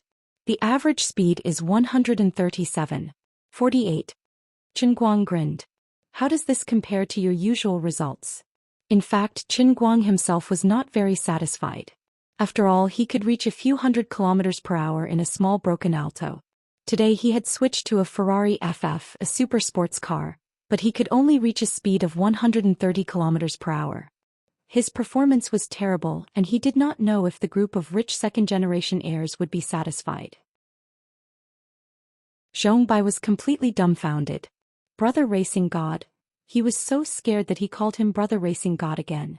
Usually, when we run by ourselves, we can reach an average speed of more than 90 kilometers per hour, and that's already putting our lives on the line. You're so fast that it's completely unreasonable. Although this Phoenix Spring Mountain is not as thrilling as the Akina Mountain racetrack in the anime, it's not far from it. You're even crazier than Takumi Fujiwara. You're a living legend. Zhou Bai felt a little dizzy. Then he remembered that in the first half of the journey, this man was still trying to figure out the performance of his car and drove with a suppressed temper. Only in the last 3/4 of the journey did he really speed up. Zhou Bai felt even more terrified. This was only his second time driving this racetrack. This result was far from his limit. When I checked my watch just now, he had already gotten out of the car and stretched. He had wasted at least 10 to 20 seconds. I didn't even realize that the speed was so amazing when I was in the car. Only after I got out of the car did I realize how amazing it was. No wonder he couldn't catch up with his broken Rena that day. He didn't check his watch that day. Now that I think about it, he basically didn't slow down when he was driving the Rena, and he ran at an average speed of more than 100 kilometers per hour. It would be a miracle if he could catch up. Seeing that he managed to intimidate the other party, Qin Guang was satisfied. Naturally, he didn't have to be as excited as a modified Alto. In any case, he just had to deal with it, and it was fine as long as he could deal with it. Did you learn anything? Qin Guang looked at him expectantly. Zhong Bai blushed and subconsciously wanted to nod, but then he turned his face away awkwardly. Basically, I didn't learn anything. Your movements were too fast. I couldn't remember them at all. I couldn't even see them clearly. Qin Guang shrugged. You can't blame me for that, right? Anyway, I was out of form. Zhong Bai looked up at the sky and sighed. It wasn't that he didn't work hard when he was young, but that his mentor was too violent. After waiting for about 7 to 8 minutes, the other 11 cars caught up one after another. When this group of people arrived, they were all shocked by Zhong Bai's absent-minded look. After hearing Zhong Bai talk about how Qin Guang had run for 8 minutes and 43 seconds, all of them looked at Qin Guang with a completely different expression. Those who had witnessed Qin Guang racing with Rena were still fine, since they were at least mentally prepared. However, those who hadn't been here last time felt that Qin Guang wasn't looking at a person but a god. Qin Guang moved his body slightly, looked at the time and smiled. Well, I'm in a good state, hurry up. Who's next?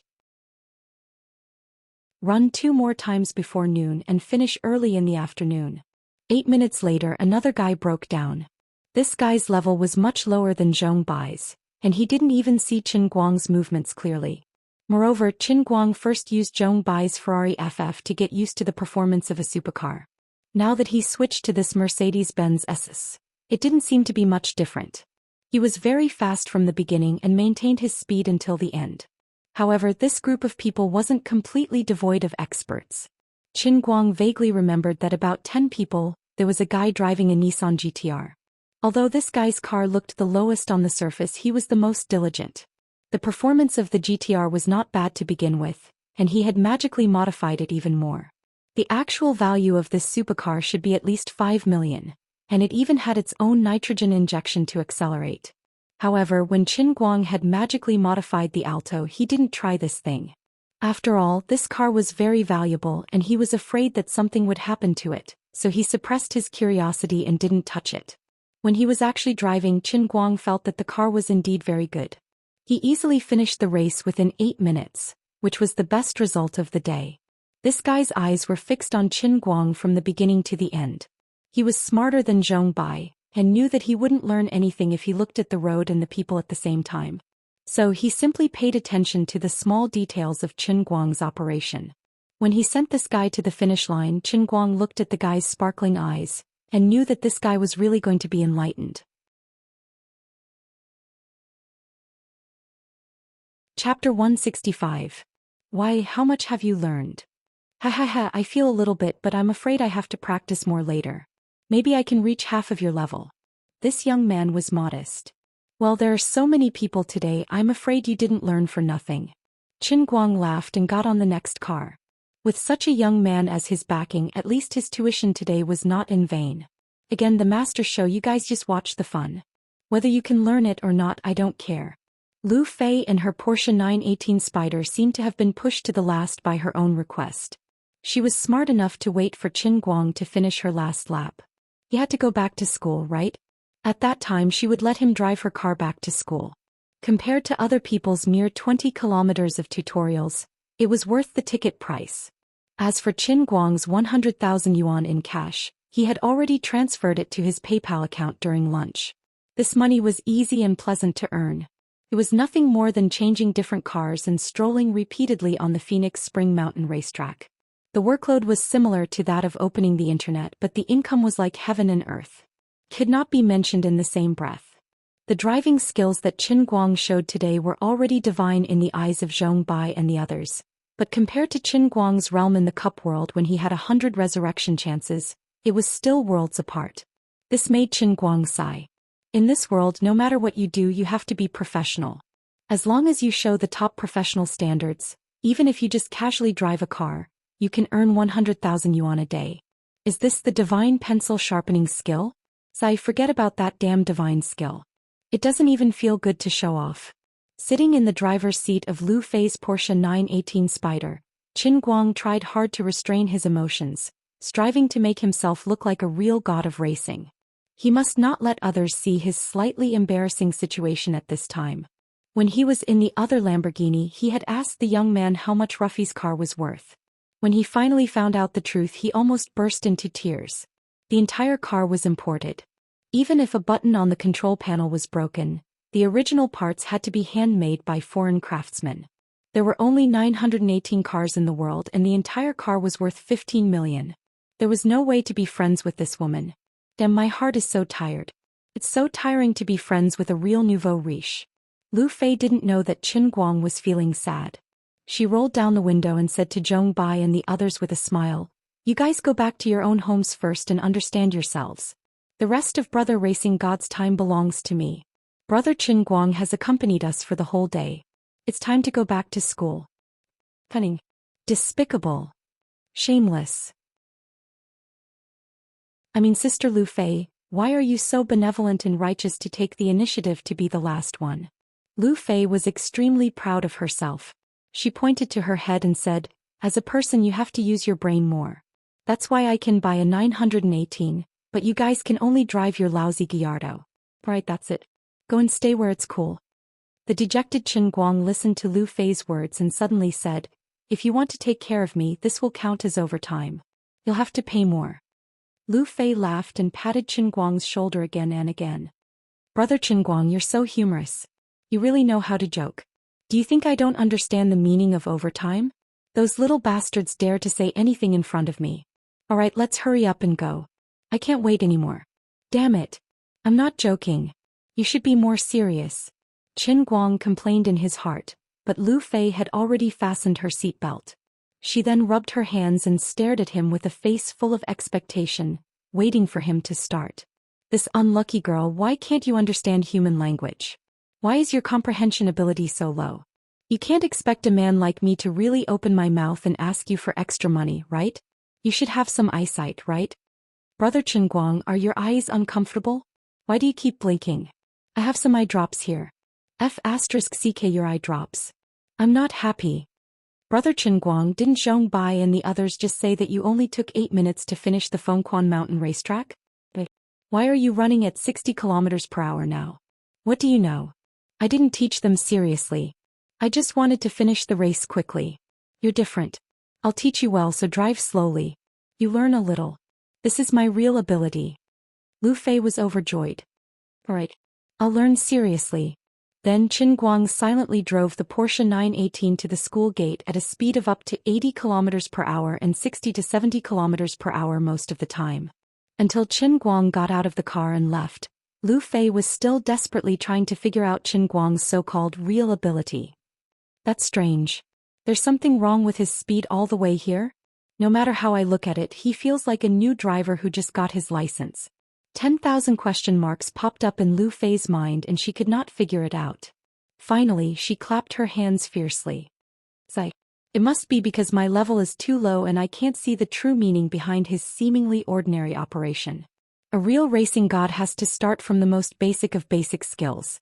He must have hidden the unique skill that he wanted to teach me in the most ordinary driving. It's like listening to thunder in silence." Zhong Bai called to ask about the situation. "Sister Lu Fei, have you arrived yet? What did Brother Qin Guang teach you after that? Why did you arrive so late?" Lu Fei shook her head proudly. "Can you compare to me? Who am I? What Brother Qin Guang taught me is a unique skill. Real ability." "What? Real ability?" Zhong Bai's eyes widened in envy. Lu Fei was very proud of herself. Although she did not understand Qin Guang's so-called real ability, it did not stop her from feeling proud even though she did not understand it. If she knew that Qin Guang was only playing with her Porsche 918 because he was mentally unbalanced and was shocked by her rich spirit, she would not be happy at all. Of course, Qin Guang was not spouting nonsense. This was indeed his real ability.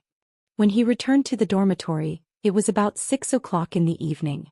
Pushing open the dormitory door, Lin Jingwei and the other two were not playing games, but were gathered in front of Bai Fan's computer screen, not knowing what they were doing.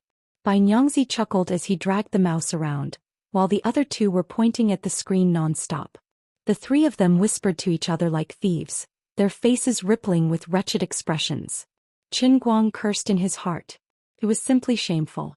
In broad daylight, under the bright sky, they actually gathered to watch something not suitable for children. Unforgivable. And they did not even call me. "What are the three of you doing? What are you looking at? Why do you look so excited? whose network disk was cracked again. Did someone lose their phone or computer? He rushed forward and shouted. Unexpectedly, the three of them were more nervous than he was. They turned their heads and looked at him as if they had seen a ghost for a few seconds, then they all shouted at the same time. Ah! F***CK. My ears.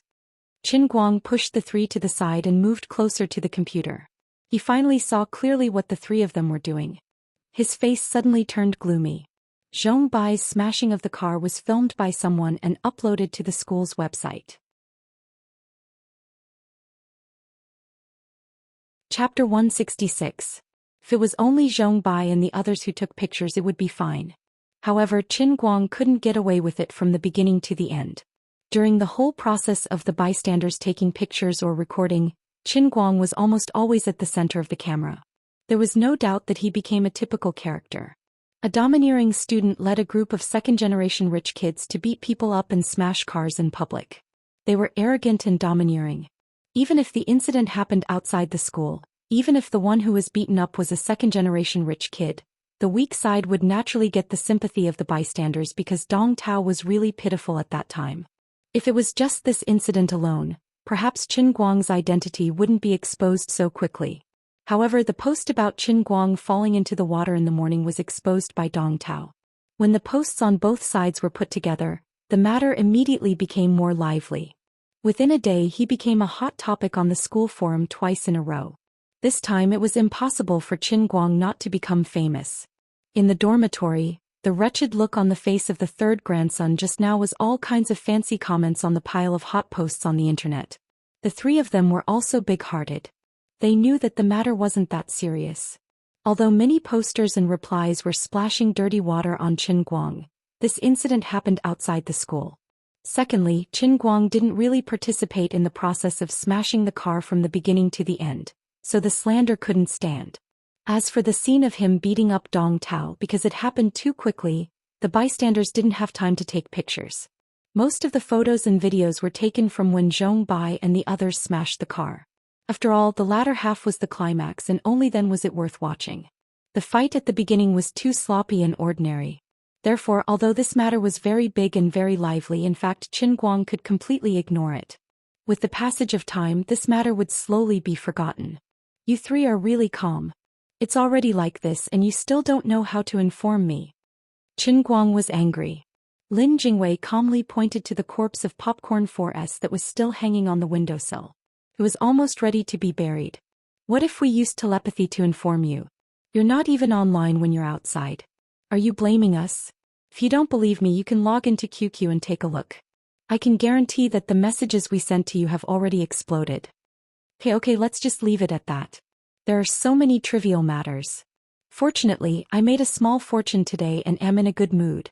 I don't care about this trivial matter and let it pass by itself.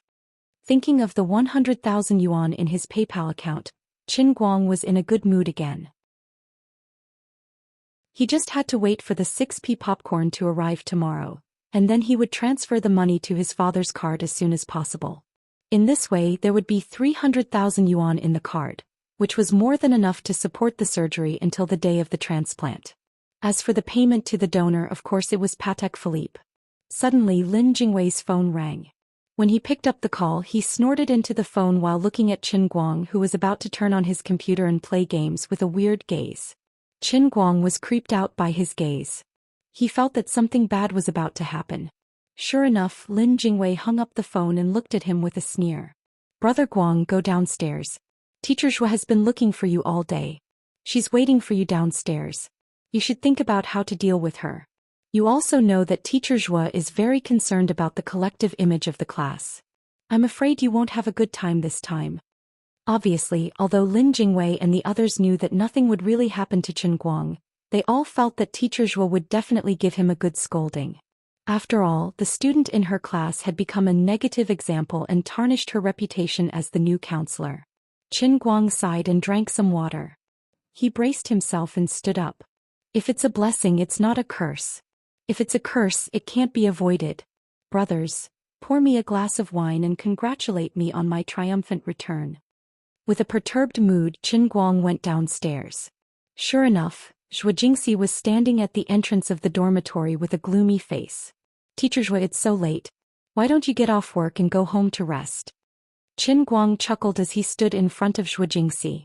Zhou Jingxi glared at him, but did not say anything to him at the entrance of the dormitory.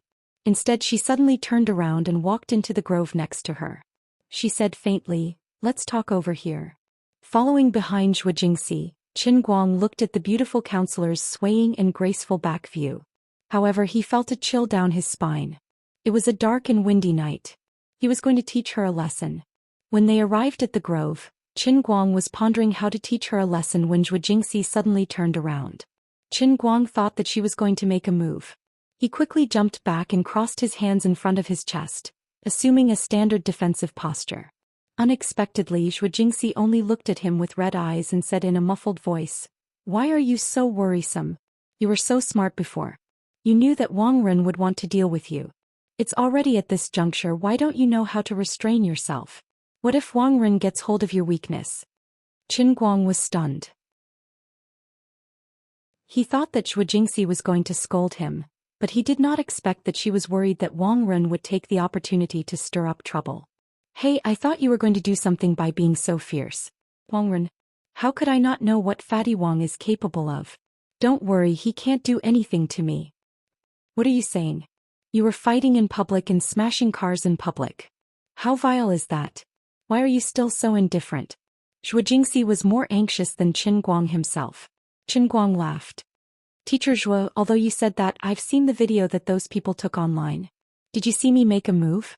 The cause and effect of the matter are not as exaggerated as those people on the internet say." Then Qin Guang told Zhou Jingxi everything that had happened at the school gate. After Zhou Jingxi listened, she was still worried. "Strictly according to what you said, it was indeed Dong Tao who provoked first. Smashing cars was also done by those rich young masters. It has nothing to do with you. But you fought with Dong Tao before and you made a move." Qin Guang said again, "So, if Wang Ren wants to cause trouble for me, no matter what happens on the internet, he has to have evidence and a reason. As long as Dong Tao doesn't jump out to testify against me, this matter has nothing to do with me from beginning to end. As for whether Dong Tao dares to testify against me, I think there's no need to worry at all. If Teacher Zhou had seen that pile of business cards, you would definitely think the same as me." Zhou Jingxi finally let out a long sigh of relief and patted her chest. "I was worried to death. But how did you get to know those rich young masters?"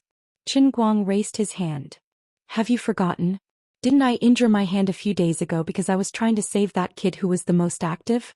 With this friendship that has gone through life and death together, if something really happens, he will definitely come out and clean my ass." With this, the cause and effect of the matter were all clear, and Zhou Jingxi's heart was completely relieved. When she heard Qin Guang's last words about cleaning up his mess, she blushed slightly, but pretended not to understand. "Okay, then let's not talk about this for now. But you still have to be careful. I have a feeling that Fatty Wang has been playing tricks recently, and it's very likely that it's targeting you. Just come at me. I'll deal with whatever comes at me. I've never been afraid of him." Qin Guang still had the same attitude. Zhou Jingxi rolled her eyes at him. "If I didn't know about your family situation, I would have thought that you have some amazing background." "Haha. What kind of background can I have? I'm not afraid of a crooked shadow, and that's my biggest background." "Okay, there's nothing else. You can go back to the dormitory. I should go home too." Zhou Jingxi waved her hand and was about to go back to the dormitory with Qin Guang, but the moment she took a step forward, she suddenly screamed, "Ah!" Then, as if she had suffered a great shock, she fiercely pounced on Qin Guang and posed like an octopus, wrapping herself around Qin Guang's body like an old tree. Chapter 167. Inexplicably attacked, Qin Guang really became a dead tree that couldn't move. He stood rooted to the ground with a blank look on his face. He felt that his brain wasn't working properly. They had just finished talking about business, but this beautiful counselor's style changed a little too quickly. Even if the old man had long been looking forward to it, she should at least give him some time and space to prepare. "Your confession came too suddenly, too fiercely. What should I do?" Qin Guang raised his hands slightly, his palms forming claws in the air. He really didn't know what to do. Should he follow Zhou Jingxi's movements and hug her back tightly, Or should he put on a righteous look, push her away and tell her, "Teacher, I'm not the kind of person you think I am"? Of course, the latter thought could perfectly protect his image of a gentleman, but wouldn't it be too cruel to himself? A faint fragrance seemed to flow out of Zhou Jingxi's body as she trembled slightly. It fiercely rushed into Qin Guang's nose, as if someone was using a green foxtail to tickle his nose. It was numb and extremely itchy. Not only that, but Zhou Jingxi's figure was already tall and voluptuous. Her whole body pounced on him like this. The two mountains of Wangu and Taiheng weighed more than 1,000 pounds. Her huge breasts pressed hard on his chest, making it hard for him to breathe. That wasn't enough. Even more shameful was that her legs were already hanging in the air, tightly wrapped around Qin Guang's thighs. This meant that not only was her upper body impacted, but the lower half of their bodies were also tightly pressed together. Qin Guang's breathing gradually became heavier. The dragon was about to raise its head on the 2nd of February. Fortunately, his willpower was strong enough. He knew that he would definitely be doomed tonight. He touched his pocket and found that he still had a few $100s in cash. After he got out of here, $300 should be enough to book a room at the hotel opposite the school, right? Sigh, it's a pity that I don't have my phone anymore. Otherwise, I could use my phone app to book a room with just a twitch of my finger. I might even get a 20% discount or something. Nowadays, the economy is in a slump. Every little bit saved counts. Thinking of this, the huge dragon couldn't bear the pressure and slowly raised its head, as if it was going to roar at the sky. Snake. Snake. Qin Guang. It's a snake. Just as Qin Guang's mind was beginning to picture the scene of the 300 rounds of bloody battle later, Zhou Jingxi once again yelled at the top of her lungs. This time it wasn't a meaningless scream. Instead, she pointed at Qin Guang's back and spoke with a trembling voice. What? Snake? Qin Guang's face darkened. After all this time, you suddenly hugged me not because you wanted to confess. Slowly turning his head, Qin Guang followed the direction of Zhou Jingxi's finger. Sure enough, he saw a small spotted snake about 2 feet long coiled on the tree trunk behind him. Its neck was bent and its head was facing the two of them. The snake hissed and flicked its tongue, looking like it was about to attack. A mere 2 feet long snake dares to bare its fangs and brandish its claws in front of the old man? Do you think I don't know what's good for you? This thing looks scary, but it's nothing more than a non-venomous cauliflower snake. It's only 2 feet long and it's not even an adult. If you want to fight with me, cultivate for another 1,500 years. When you reach Bai Sujian's level, come find me. Do you know that the old man is the dignified master of the heavenly Holy Grail, the savior of the Emperor of the Azure, and the strongest man with countless main character halos? Just as Qin Guang turned around and saw this little thing and was about to take off his shoe to scare it away, the little snake suddenly took the initiative to make the first move. It sprang forward and pounced over. Courting death. Qin Guang's eyes widened in anger and his murderous aura rose again. His right hand stretched out like lightning, and he used the pencil-sharpening divine skill that he had painstakingly practiced but had never been able to use. Although he did not have a knife in his hand, having no knife was better than having one. He used 2 of his fingers as a blade, and with the steady, accurate and ruthless aura he had when sharpening a pencil, he used the little snake's head as the tip of a pencil and sliced it horizontally. Ouch! Then he bit 2 of the fingers on his right hand. It hurts a little. Qin Guang immediately jumped up and broke free from Zhou Jingxi's entanglement. His other hand quickly reached out and grabbed the snake's weak spot and shook it. After a long time he finally managed to save his fingers. Then he grabbed the snake's tail and whipped it violently, hitting the little snake's head against the tree trunk. It was unknown whether it was dead or unconscious. Done. After he succeeded, Qin Guang clapped his hands proudly. Good, this snake's head was very small and its teeth were even smaller. The wound on its finger was about the same size as a small hole made by a finger during a blood test. It was not considered serious. Zhou Jingxi looked at his finger that was still bleeding, and no one knew what was going through her mind. She suddenly grabbed his finger, stuffed it into her mouth and started sucking.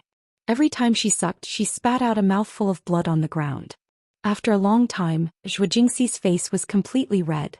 It was unknown whether it was from exhaustion or shyness. She stared straight at Qin Guang and said, "Are you okay? Is there any more poison?" Qin Guang rolled his eyes.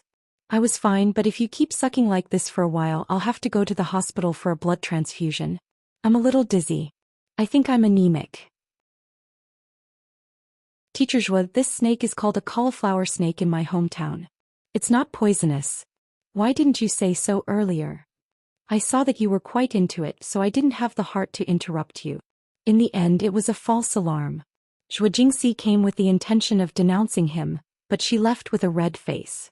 Qin Guang braced himself and came, but he left with a few small bloody holes on his finger. He did not know who won and who lost. At this time, the two of them did not know that Wang Ren was indeed looking for trouble with Qin Guang. Moreover, the evidence he had was not limited to what happened yesterday. The next day, the first class in the morning had just ended. When the whole class was preparing to return to their dorms, they saw Wang Ren and a large group of people blocking the classroom entrance. Zhou Jingxi, who was in the crowd, desperately tried to signal Qin Guang with her eyes, but to no avail. Vice Dean Han was also in the crowd. His face was full of impatience, but he was pulled by Wang Ren and did not let him go. Qin Guang knew in his heart that this Wang Ren was really looking for trouble, but he was not in a hurry. He casually walked to the classroom entrance, pretending not to see this group of people, and was about to walk past them. Qin Guang, stop right there. Today Wang Ren seemed to be very confident. He suddenly turned to the side and stood in front of Qin Guang. He shouted sternly, and there was a bit of an awe-inspiring aura. What business does Director Wang have with me? Qin Guang stood where he was and greeted him calmly. Wang Ren first turned around to take a few glances at the people behind him, who Wang Ren didn't know what their positions were in the academy. He then turned around and said, Qin Guang, you gathered a crowd to fight, bullied a fellow student, and had a very bad influence. The school believes that you have seriously violated the school's rules. Qin Guang raised his eyebrows, and then Fatty Wang was about to speak, but Sun Xiaoxuan, who was behind Qin Guang, had already taken the lead to make a scene. This petite, seemingly weak girl from Jiangnan suddenly squeezed between Qin Guang and Wang Ren. She looked straight at Wang Ren and said loudly, I am Sun Xiaoxuan, the class monitor of the Environmental Sciences course. I know Qin Guang's situation the best. Director Wang, there must be some misunderstanding. Everyone in our Environmental Sciences course knows that Qin Guang is upright and warm-hearted. He is definitely not someone who gathered a crowd to fight and bullied a fellow student like you said. You must have made a mistake somewhere.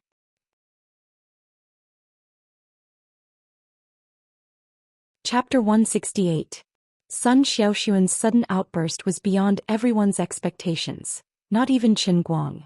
At this moment she was like an enraged cow protecting her calf, baring her fangs and brandishing her claws in front of Wang Ren. She glared at Wang Ren, whom many girls in the academy secretly regarded as a scourge, without the slightest bit of fear. Wang Ren was stunned for a moment, and so were the school leaders and staff he brought to support him. Before coming here, Wang Ren had repeatedly emphasized to them that Qin Guang was aggressive, hot-tempered, and disobedient. He was likely to be difficult to deal with. That was why he called so many people to create pressure on Qin Guang so that he would willingly follow everyone to the conference room. At that time, they would decide how to punish him according to his repentant attitude and situation. In the end, Qin Guang hadn't even spoken yet, but Sun Xiaoxuan, a well-known and excellent student in the academy, had jumped out. Wang Ren and everyone else looked at each other, feeling like they were in a difficult position. Xiaozhuo, control your students. Wang Ren had no choice but to vent his anger on Zhou Jingxi. Zhou Jingxi turned her face to the side and didn't even bother to look at Wang Ren. She couldn't wait for Sun Xiaoxuan to be more violent, so that Wang Ren wouldn't be able to do anything today. Qin Guang patted Sun Xiaoxuan's shoulder from behind. Class rep, you go to the back. We all know what kind of person Fatty Wang is. I don't want you to be targeted by him. As soon as Qin Guang said this, the environmental engineering class behind him wanted to laugh but couldn't. They wanted to laugh because Wang Ren was exposed by Qin Guang in public. They couldn't laugh because they thought of the poor girl from last year.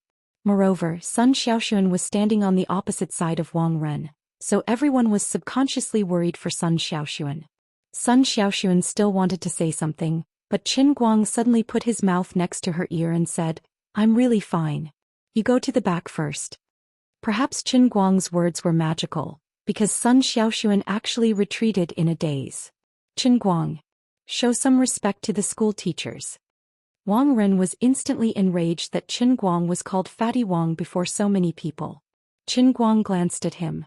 The Fatty Wang I'm talking about might not be you. I can't do anything about it if you insist. Looking at you today, you won't stop until you show me some power, right? But if you want to come to me with a few empty words and treat me like a policeman arresting a criminal, I don't agree with your reasoning. So go back to where you came from. Others might be afraid of you, but I'm not. Wang Ren's eyes widened in anger at Qin Guang's rebuke. He was so angry that he almost choked on his breath. It took him a long time to calm down.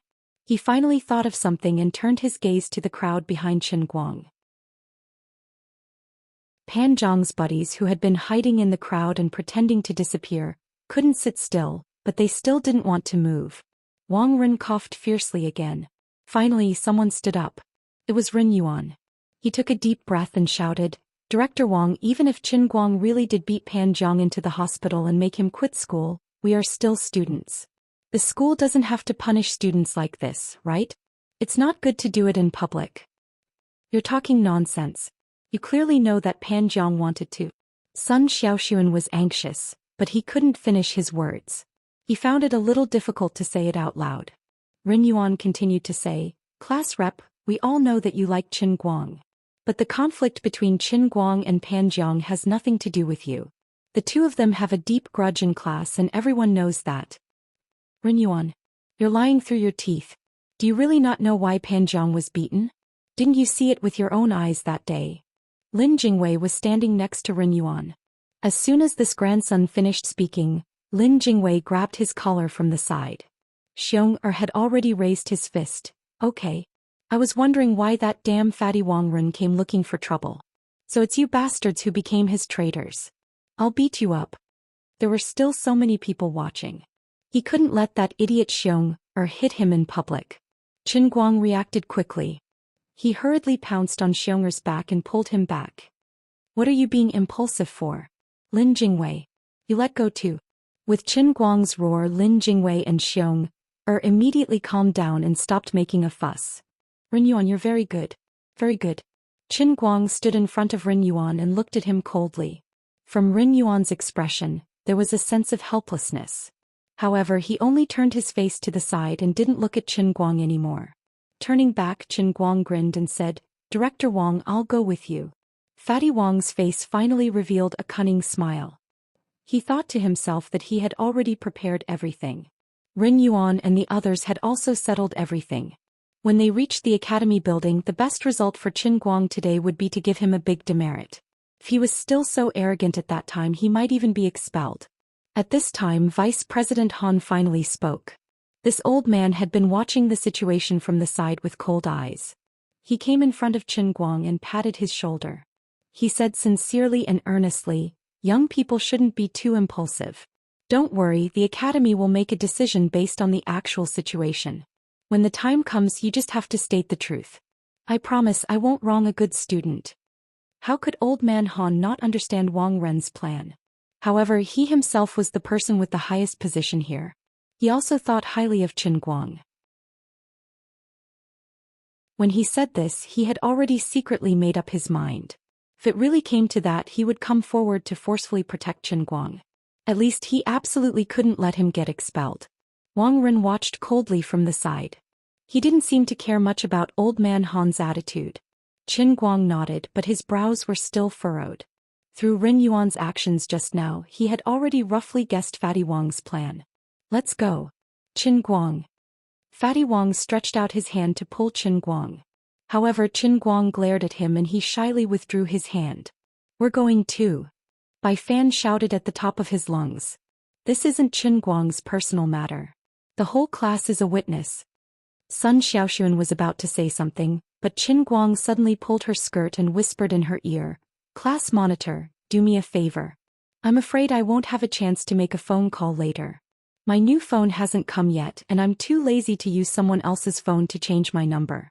Quickly help me go to Wenxing Town Police Station and find Officer Wu Tong. Just say that the school plans to use Pan Zhang's matter to punish me. She will know what to do. He will help you."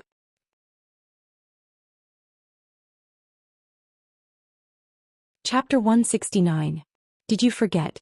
Didn't she ask us to go to Pan Zhang's ward the next day and arrest his father as well?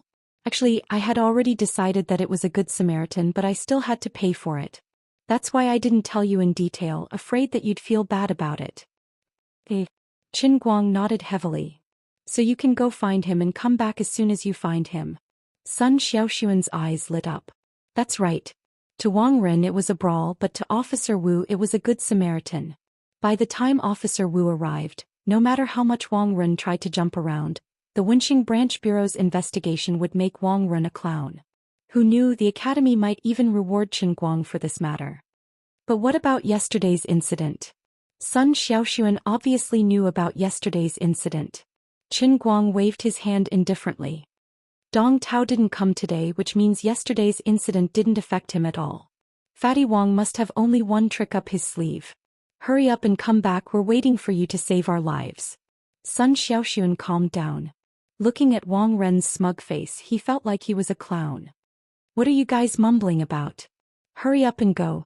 Wang Ren became impatient when he saw that Qin Guang didn't move. Sun Xiaoxuan quietly retreated to the back of the crowd. Qin Guang raised his head and glared at Fatty Wang. Are you rushing me? Fatty Wang. Zhou Xian quickly pulled him back. All right. Calm down. How am I going to help you with your attitude?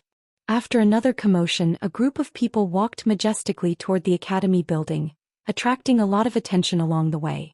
Those with keen eyesight and information sources recognized Qin Guang, who was walking in the middle, and whispered amongst themselves. This guy is that Qin Guang from yesterday's school forum, right? Looks like he's going to get his comeuppance. I think something's wrong. Do you see the person walking in front who looks like an official? Do you know him? Who's that? Wang Ren, the infamous scumbag of the school. That's the one who forced me to death. Shh. Keep your voice down. Don't let that guy hear you. Otherwise, even if we're not from the same academy, he can still use his connections to find trouble with us. Sai, he's been targeted by that scum. That Qin Guang is going to be in big trouble this time. Qin Guang didn't care what these bystanders thought. At this time he was very casually chatting with Lin Jingwei. Lin Jingwei moved closer to him and whispered, looking at Fatty Wang's attitude, it seems that he wants to get you fired today? When we get there, control your emotions and don't fall into his trap. Even if the matter of beating up Pan Jiang is set in stone, strictly speaking, it can only be a big mistake. Since Qin Guang was confident in his heart, he casually waved his hand and continued, don't worry about it. Didn't you notice that there's a very important person missing from our class team? Lin Jingwei looked left and right and found that Sun Xiaoxuan was indeed gone. Where did the class monitor go? Qin Guang chuckled. His eyes drifted in the direction of Wen Xingzhen outside of the school. He whispered, what do you think Fatty Wang's expression will be when our sister, Officer Wu, arrives later if the police label me as a righteous person? Will he give me a demerit? Want to fire me? Lin Jingwei understood tacitly. He chuckled, Brother Guang, you're really something. I really want to see Fatty Wang's expression when he gives you a big slap in the face. Ring Yuan and the others only know that you were taken away by the police. They don't know what happened after that. They definitely didn't expect that you would be judged by Officer Wu, right? Qin Guang also chuckled. Of course, just listen to me. Remember not to spill the beans. Also, tell Bai Nyangzi and Xiong Jinka to keep them quiet. If the sky really falls, we can only slap Wang Ren's own face. Lin Jingwei nodded. No problem. I was scared to death. I almost thought I had to find someone. Qin Guang asked curiously, find who? Wang Ren's grandson looked at Qin Guang with a suspicious expression. Lin Jingwei had already stepped aside and did not answer Qin Guang's question. 10 minutes later, everyone arrived at the school's conference room. It was the same room that Qin Guang's class used to receive the MIT professor. In fact, it was not suitable to punish students in public. However, everyone in the environmental sciences class insisted on entering the conference room, and Wang Ren could not stop them. Vice Director Han stood up to be the peacemaker and finally let everyone in. Wang Ren thought, it doesn't matter. I'm well prepared and have witnesses and material evidence.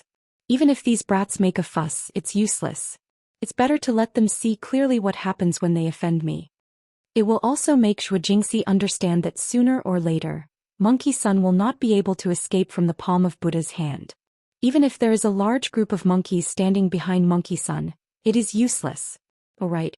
I didn't notice before, but there are quite a lot of beautiful girls in this environmental sciences class.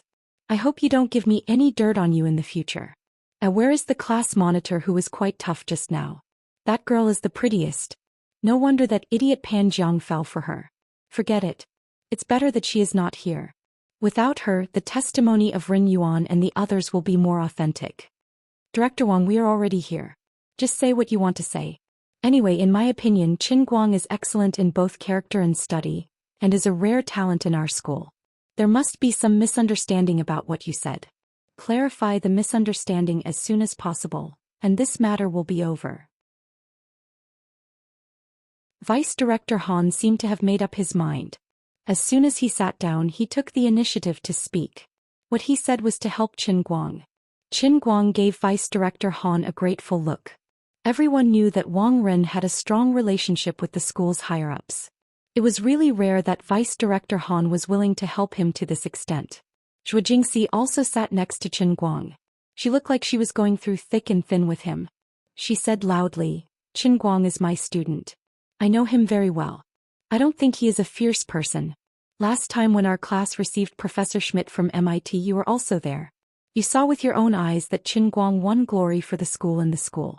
I hope that when Director Wang makes some decisions, you will not disappoint the majority of the students." In fact, she had already made up her mind. If Qin Guang was really expelled because of Wang Ren, she would not be able to continue as a counselor.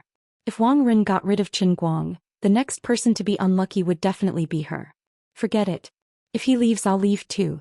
As the dean of the school's student affairs department, Wang Ren had to play the leading role in this kind of meeting. However, he was not in a hurry to start the show. Instead, he smiled calmly at Vice Director Han and Zhou Xian. "Teacher Zhou, don't get agitated. Of course, it is not up to me to decide whether it is right or wrong. Everything has to be based on evidence. However, not everyone is here yet. Let's wait a little longer." As soon as he finished speaking, two figures appeared at the door of the conference room. Everyone looked up and was shocked. The principal of the school, Vice Director Tong, and another deputy director, Dang, actually appeared at the door at the same time. What kind of situation was this? There were 3 deans in the school, 1 principal and 2 deputy directors. Because of Qin Guang's matter, they were all gathered together. Chapter 170. Old Han glanced at Wang Ren, and his face suddenly became very gloomy. This was troublesome. Of course, he knew that Deputy Dean Deng was the one who was on Wang Ren's side in the academy. Looking at Dean Tong's unwilling expression, she must have been dragged here by Deputy Dean Deng. If both of them were here, if Wang Ren really made the evidence irrefutable, he wouldn't be able to protect Qin Guang. It's no wonder why Wang Ren dragged me along despite knowing my attitude towards Zhou Xian and Qin Guang. So it turns out that you still have a trump card. Wang Ren, are you trying to take me down a notch? As soon as the 2 deans entered the door, they immediately became the focus of everyone's attention. Dean Tong pressed Deputy Dean Deng behind her without changing her expression. She waved at the crowd and said with a smile, "Recently, the school has been focusing on the construction of the academic atmosphere. I heard that some students in the school have encountered some problems, so I'm just here to listen in. Don't be too nervous, everyone. Today's meeting is still presided over by Director Wang. That student Qin Guang, right? Don't be too nervous. We're a school, a place to educate people, not a court. We always treat students with leniency. As long as the violation is not too serious, anything can be discussed." As expected of Dean Tong, she reacted very quickly. She spoke casually, but then sat on the left side of Old Han as if she hadn't said anything. Deputy Dean Deng also smiled and waved at the crowd. "My attitude is exactly the same as Dean Tong's." After saying that, he sat on the left side of Dean Tong again and the 3 deans sat together. "Old Han, why are you here first? Is it really so serious?" Dean Tong tilted her head slightly to Old Han's side and asked in a low voice. Old Han was about to say something about Qin Guang's behavior when he received Qin Guang that day, which could be considered as helping Dean Tong to have a good impression of Qin Guang. Deputy Dean Deng suddenly came over and said, "In my opinion, our school's discipline should have been improved a long time ago. Our academy is famous for being a large compound of monks. Males make up the majority of the population. These young fellows are all hot-blooded and vigorous. If we don't properly discipline them, who knows when they will cause a big problem. Even the three of us as the deans will not be able to escape responsibility. Old Han's awareness is really high. He came here early in the morning to oversee things, unlike Old Tong. I had to drag him here with great difficulty after I talked about all sorts of things. Old man Han's mouth twitched and he could only chuckle. Old Deng is right. He turned his face away and began to curse Deputy Director Deng's family in his heart. Aren't you putting in too much effort to support Wang Ren? Dean Tong knew that the two of them didn't get along. Seeing the situation, she didn't say anything more. Instead, she turned to look at Wang Ren, who was fiddling with the projection equipment on the podium. Before coming here, he had heard about the student's situation from Deputy Dean Deng. He wondered why Wang Ren still had a projector. He couldn't possibly make a PowerPoint presentation to punish a student, right? Was there a need to go through so much trouble? Beneath the stage, Qin Guang looked at Fatty Wang with his eyelids drooping. At this moment he was feeling a little bored. After all, no matter how high Fatty Wang jumped, as long as Wu Tong came, Qin Guang would immediately turn into a clown. Qin Guang covered his yawn with his hand and thought to himself, I'm a little sleepy. About 2 minutes later, Wang Ren finally finished fiddling with all the skills. He looked at the three deans below the podium and faintly showed a hint of pride on his face. Qin Guang, the show I carefully prepared for you is about to begin. With an incomparably comfortable and expectant mood, Wang Ren turned his gaze to the front row where Qin Guang had just sat. He wanted to see Qin Guang's helpless and panicked look. What? This kid fell asleep on the table. He fell asleep just like that. At this moment, only Qin Guang and Zhou Xian were sitting in the first row of the entire conference room. As for the other students, under Qin Guang's deliberate request, they all moved to the back. Therefore, the appearance of Qin Guang sleeping on the table was particularly eye-catching. Zhou Xian was also confused. She was just a little distracted when Dean Tong and Deputy Dean Deng entered the room. How did this kid fall asleep in front of everyone when she turned around? Are you even the slightest bit nervous? Pa. Wang Ren slapped the podium hard. Qin Guang. Qin Guang slowly opened his eyes and looked at Wang Ren. He yawned again and ignored him. Instead he turned his head to look at Zhou Xian. Teacher Zhou, where is he? He was so angry that he laughed. Zhou Xian thought to herself, this guy, Qin Guang, is still deliberately angering Wang Ren at a time like this. It hasn't started yet. Stop pretending to be asleep. Zhou Xian pinched Qin Guang's waist fiercely under the table. She seemed to have used too much strength. Qin Guang's expression changed. He was in so much pain that his mouth twitched. He felt bitter in his heart. My teacher Zhou, can you be a little more reserved? We have a pure and healthy teacher-student relationship. You're making it difficult for me to deal with you without saying anything. Also, I really didn't pretend to be asleep. I really fell asleep just now. Qin Guang. Wang Ren shouted again as he watched the two of them from the podium. His eyes were red with jealousy. Qin Guang turned his head and supported his chin with his right hand. Half of his body was on the table, and his left hand casually waved in front of him. It was very much like how a waiter would move in a restaurant. He yawned again and said, Teacher Wang, if you have anything to say, hurry up and say it. I'm afraid I'll fall asleep again. Wang Ren glared at him.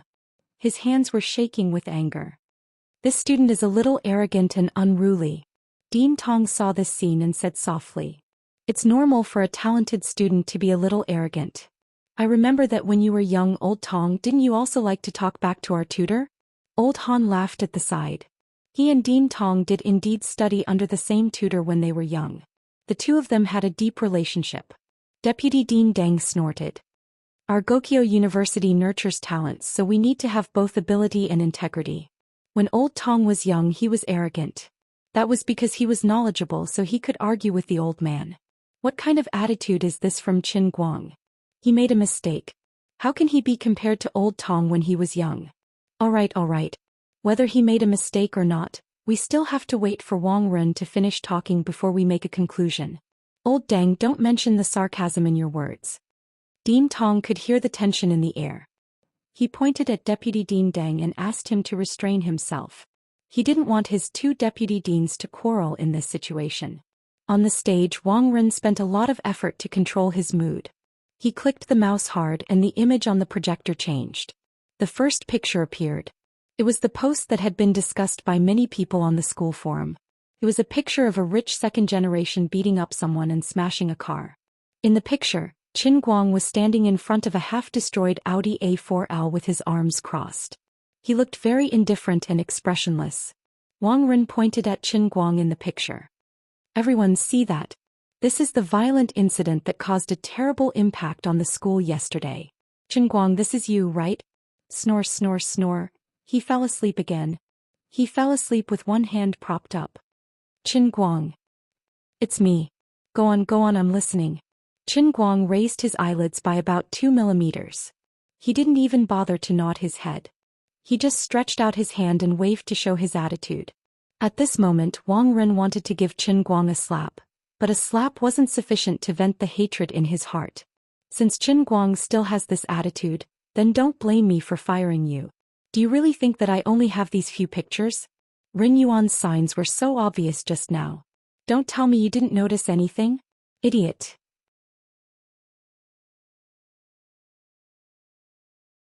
Chapter 171. It took about 20 minutes for Wang Ren to tell the whole story of yesterday's beating and smashing of the car. During this period, Dean Tong and Deputy Dean Deng kept frowning. Although Deputy Dean Han appreciated Qin Guang's talent, he also felt a little headache. He even secretly wondered if Qin Guang was really so violent. The other academy leaders and teachers couldn't help but whisper to each other. The students in the engineering class gradually became silent from the initial excitement. Although many people knew the cause and effect of the incident, it was disadvantageous to Qin Guang. Wang Ren didn't frame Qin Haodong at the beginning, but directly showed a slide, showing the photos and videos taken by people on the internet, showing the facts and evidence. This matter seemed to be irrefutable. Qin Guang, what do you want to say? Do you admit that it was you who led this group of second-generation rich kids to bully others, beat students in public and damage their valuable belongings? Wang Ren slammed the table and shouted angrily. He secretly looked forward to it. Here it comes, the first climax of the day is coming. Let's see how you take it. There is nothing to say. This matter has nothing to do with me. I am just an innocent passerby who happened to be in the camera. That's it. Do you have anything else to say? However, Su Tao never expected that Qin Guang would have the same sleepy expression as he yawned once more. You're lying through your teeth. The evidence is conclusive. How dare you say it has nothing to do with you? Wang Ren shouted angrily. Qin Guang finally took his right hand off his face. He slightly leaned back and twisted his neck. The evidence is conclusive? Did you see me beating people in your photos? Did I? Students, did you see it? Teacher Zhuo, did you see it? Dean Tong, did you see me beating people in the photos? Director Wang. Which eye of yours saw it? Since Qin Guang dared to speak like this, he had the confidence to do so. At that time he had acted so suddenly that it was impossible for anyone to have the time to take photos and videos. Perhaps Dong Tao's companions could see the scene of him beating him up on the dashcam, but these people would never dare to testify for Wang Ren, especially after seeing the scene of Zhong Bai and the others smashing the car with their own eyes. Wang Ren's expression changed. He had arranged these photos himself, so of course he knew that there was no footage of Qin Guang hitting someone. But you've been stepping on Dong Tao's hand. Wang Ren flipped through the photo and was overjoyed. He had found something to show off. But I'm really sorry, I was so scared at that time that I didn't know it was student Dong Tao. I'll apologize to him later. Qin Guang shrugged and asked again, well, you can't say that I hit him, right? What about smashing cars? Did I smash the car? He really didn't. From the beginning to the end he didn't move at all. Wang Ren didn't answer, but Qin Guang slammed the table fiercely. Dean Wang. You're the dean of our school's discipline department. You're in charge of the discipline of the 1 to 2,000 students in our school. Your very careless attitude really disappoints us students. Just because I was standing close to the car, you suspect that I smashed the car and you're accusing me without any evidence? In the video there were quite a few people who were also very close to the car. Why don't you suspect them? Moreover, you say that I'm a bully. Then tell me, who did I bully? Where's the victim? Wang Ren was speechless. He had thought that these photos would be questioned as evidence. After all, they weren't convincing enough. But he didn't expect Qin Guang to fly into a rage in front of everyone. He really didn't feel guilty at all. How could he be so sure that Dong Tao would reject his request and not dare to stand up and accuse him? That was really strange. That Dong Tao was too much of a coward. Was he afraid of those second-generation rich kids? What a joke. This was a school. It wasn't a place for second-generation rich kids to show off. But it didn't matter. This was just an excuse. The main show was yet to come. Dean Tong, you just said that this is a school, not a court nor a police station. It's a place to teach and educate people. But even if this isn't a court, you still have to pay attention to evidence. You definitely can't be like Dean Wang and frame me out of thin air and make wild guesses about me based on some so-called evidence. I'm a student, yes, but I'm a human first.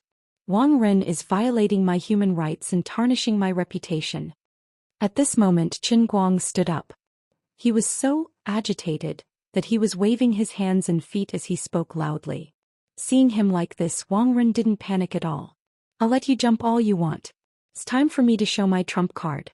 Kid, I want you to be happy first, then I'll let you know that regret is useless. Bang. Wang Ren slammed the table again. You think that's all I have? Ren Yuan. You guys come up here. Tell me everything that happened between Qin Guang and Pan Jiang that day. As soon as he said this, all the other students in the environmental engineering class looked at Ren Yuan and his friends who were sitting awkwardly at the edge of the table. Ren Yuan. You scumbags. You know that Pan Jiang drugged Xiao Sun. Qin Guang hit people to save Xiao Sun. You guys know everything. What are you going to do? Bai Nyangzi and his friends already knew Qin Guang's plan, so they didn't make a sound. They didn't panic at all. But Gao Ye couldn't help but slam the table and stand up. Following Gao Ye's action, the other girls also stood up and accused Ren Yuan and his friends. Ren Yuan and his friends were embarrassed.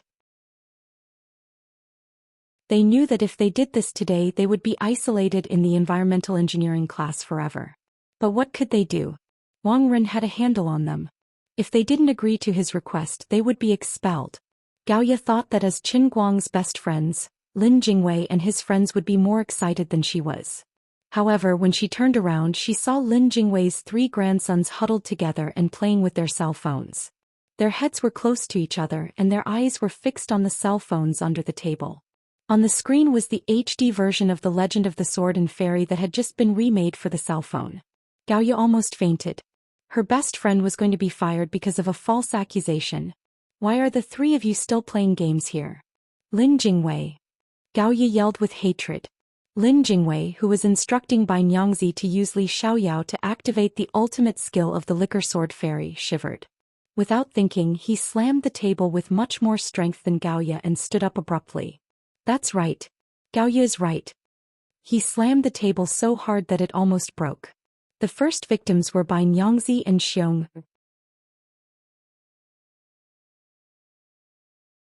Chapter 172.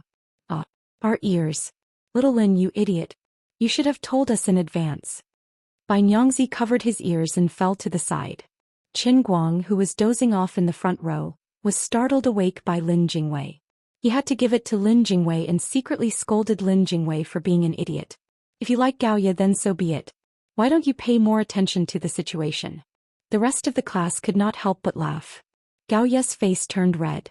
Just a moment ago she was berating Wang Ren, but now she was so embarrassed that she did not know where to hide her head. Seeing that the trial against Qin Guang had almost turned into a farce, Wang Ren's face was so ugly that it could drip water. Quiet down. Ren Yuan, hurry up and come up here. Ren Yuan and the rest shivered and looked at the others apologetically. Then they shrunk their necks and walked up to the podium. When they passed by Qin Guang, Ren Yuan seemed to be a little hesitant. He said softly, I'm sorry, Qin Guang. Qin Guang waved his hand nonchalantly. It doesn't matter. Just say what you want to say. Don't apologize to me because I won't forgive you. As expected, Ren Yuan and the rest told the story of the conflict between Pan Jiang and Qin Guang all these years. However, they changed the last part. They only said that when Pan Jiang invited Sun Xiaoxuan for dinner, Qin Guang also had a crush on Sun Xiaoxuan. He was jealous and chased him to the restaurant. Then the two of them got into an argument and got into a fight. In the end, Pan Jiang was injured and sent to the hospital, while Qin Guang was taken away by the police. As for the matter of drugging Pan Jiang, they completely avoided it. Based on what they said, it seemed that because of jealousy, Qin Guang beat up Pan Jiang and caused him to drop out of school.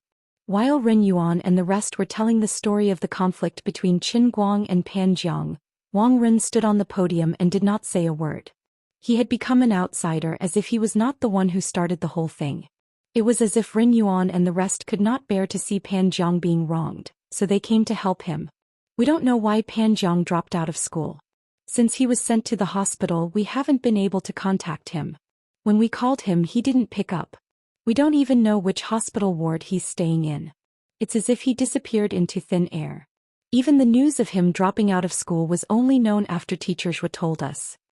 Ren Yuan didn't say anything else after he said that. Wang Ren coughed again as if he was hinting at something. Of course, he had requested Ren Yuan to add in some of their so-called words of defending Pan Jiang's injustice, and not like what he was doing now. He was like a lousy announcer, using a tone that sounded like he was reading his lines and talking about something that seemed to have nothing to do with them. Unfortunately, Ren Yuan and the rest were determined not to say anything else. They turned their faces to the side and looked at something in the corner. No one knew what they were thinking. However, their meaningless confession could not be forgiven or understood by their classmates. Ren Yuan, you guys are too much. Too disgusting. Inverting right and wrong, do you guys even have a conscience? We thought you guys were not on the same side as Pan Jiang. When teachers were called everyone to eat, we wanted to ask you guys to come. Now we know. No wonder you guys didn't come, you didn't have the face to come. What did Wang Ren give you guys? The boys and girls in the class were so angry that they could not control themselves. Some of the more violent ones even wanted to rush forward and beat up Ren Yuan and the rest. Shut up. Be quiet, all of you. Do you want to fight in front of all of us teachers? Fatty Wang saw that the situation was getting out of control and shouted loudly. Dean Tong also stood up from his seat and said loudly, "Students, please be quiet. The meeting is not over yet. I understand your feelings, but our school has never advocated violence. No matter what reason there is, we do not approve the use of violence as a means to solve problems." Dean Tong's words were indeed effective.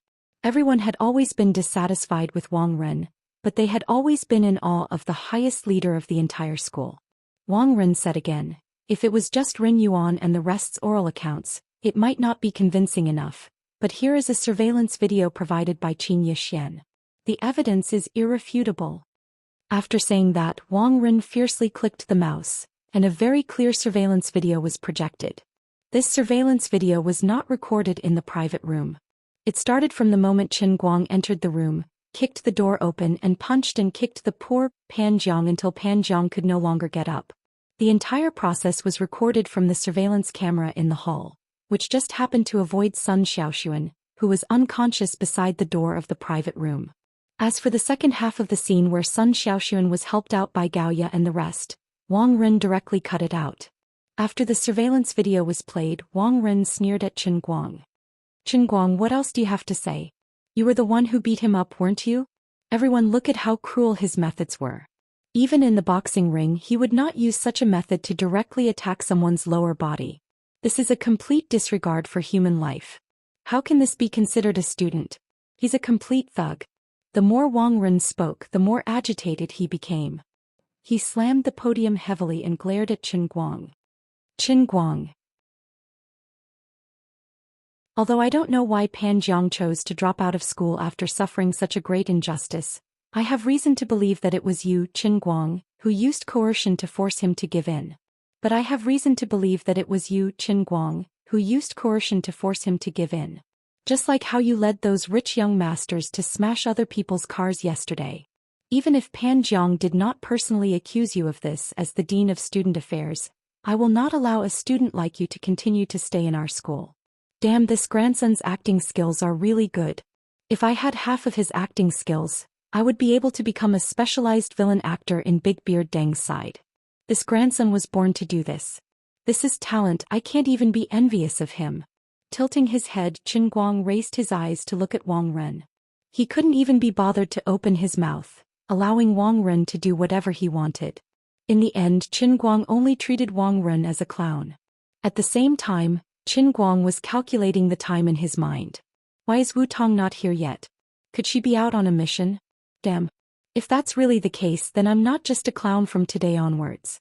To be honest, I'm a little panicky. Nonsense. There's something wrong with the angle of this video. Xiao Sun is just behind the door frame. It's blocked. I have Xiao Sun's medical report here. It's written on black and white paper that there are hallucinogenic drugs in Xiao Sun's body. That's the drug that Pan Jiang drugged Xiao Sun. Qin Guang is trying to save him. He's acting bravely for a just cause. Just then there was another commotion from the students at the back of the crowd. It turned out that Gao Yu was going crazy again. She stood up abruptly and yelled, holding a report in her hand.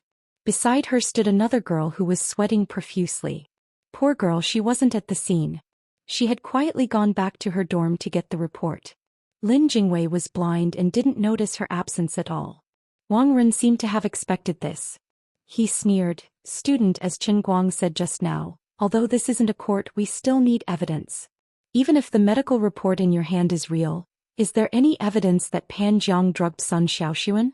I have reason to believe that after Qin Guang hit someone, Sun Xiaoxuan took the drug himself to help him get out of it." Of course, Wang Ren was just talking nonsense. However, as the dean of the discipline department, he prided himself on being well informed. If the police really determined that Pan Jiang poisoned Sun Xiaoxuan, Wenxing Town branch would definitely inform the school, and Wang Ren would be the first to know about it. It had been a long time since the incident, but there was no news from Wenxing Town branch.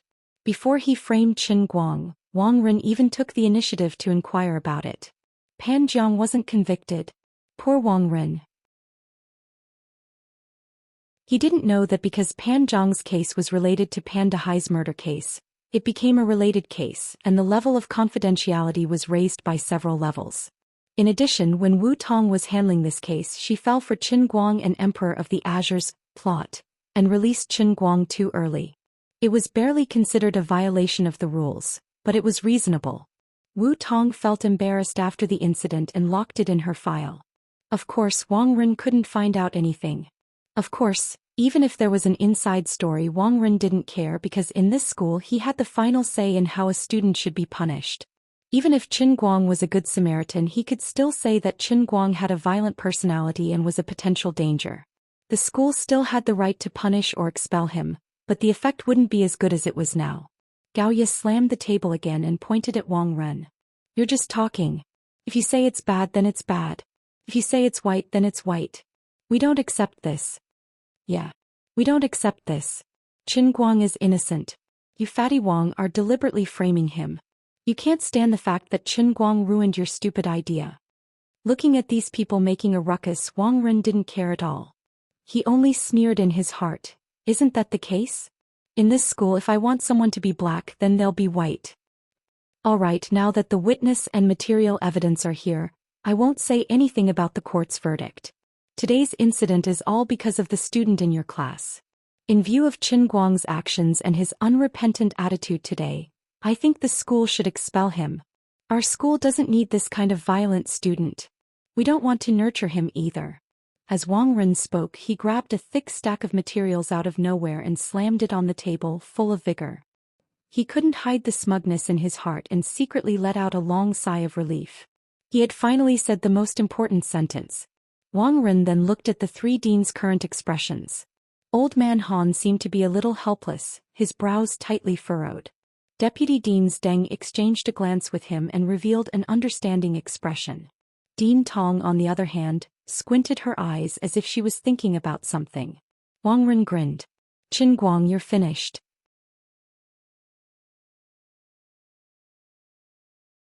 Chapter 173. I believe that Director Wang's statement is clear enough. Qin Guang's actions have indeed brought about an extremely negative impact on the school and the academy. Vice Dean Deng exchanged glances with Wang Ren, then stood up and continued, "I agree with Director Wang's decision. Dean Tong, you're the leader. You should also make a statement." Old Han turned his face to the side in pain. After listening for so long, of course he could tell that there was something fishy about this matter. However, Wang Ren had also prepared a lot of concrete evidence. Now that things had come to this, there was nothing he could do. Dean Tong showed a slightly helpless expression when she was suddenly called by Vice Dean Deng. She slowly stood up and pondered for a moment, then said, "Students, please calm down. I hope that everyone can face this matter correctly. I also feel sorry for student Chen Guang, but the school has its rules. Since he made a mistake, he naturally has to bear the corresponding consequences. I hope that you can learn from this lesson in the future. Being expelled from the school isn't the end of the world. You're still young and have a long way to go. Sai, in short, I agree with Director Wang's decision. Dean Tong said a lot, but only the last sentence was useful. Zhou Jingxi held her forehead in despair. She really didn't expect things to turn out like this. From the moment Ren Yuan and the others cooperated with Wang Ren to make false statements, this matter was especially disadvantageous to Chen Guang. Moreover, Wang Ren had prepared a video and had Vice Dean Deng pull Dean Tong over. Zhou Jingxi couldn't help but look at Chen Guang worriedly. She was really afraid that Chen Guang wouldn't be able to control his temper and would hit Wang Ren in public. What on earth are you thinking at this time? Don't go to extremes. Zhou Jingxi looked at Chen Guang's expressionless side profile worriedly. She couldn't help but put her hand on his thigh and pinched it a little, trying to comfort him. However, this pinch made Zhou Jingxi's hands stiffen. She felt as if she was pinching an extremely hard piece of metal instead of a human muscle. Oh my god, why is he so strong? Zhou Jingxi's hand trembled. She wanted to take it back, but she held it in. Forget it, let it be. His muscles are so tense. He must be unable to control his anger, right? Chen Guang. You must calm down. Teacher Zhou supports you. No matter what happens, you will always be Teacher Zhou's good student. If you really want to leave here, I won't have the face to continue staying in this school by myself. So what was Chen Guang thinking at this time? Big sister Wu Tong. Come and save me. Damn it, damn it, damn it. The little good Samaritan hero was going to be framed and fired. The morals of the world were deteriorating day by day, and the hearts of the people were no longer what they used to be.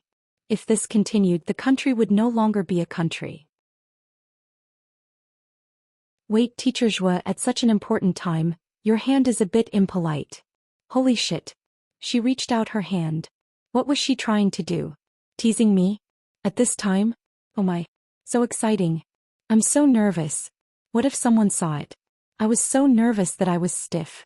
Could it be that Teacher Zhou thought that I was definitely going to be expelled and felt that she had implicated me, so she wanted to repay me with her body and comfort me? That was doable.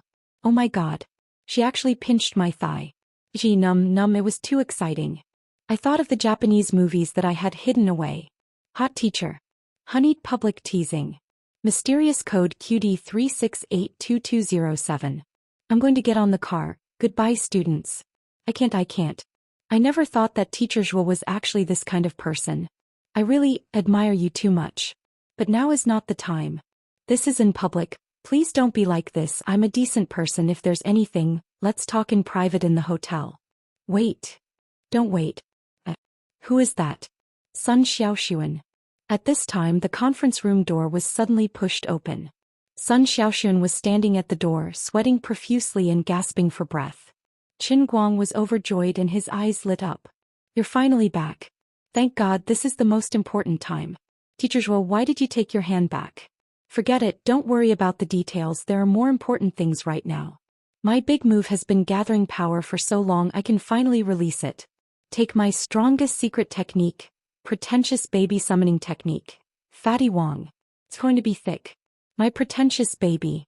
Officer Wu is still in the city, he can't come. Sun Xiaoxuan spoke again. Heavens. Earth. My heart. It hurts, my heart hurts. You're messing with me.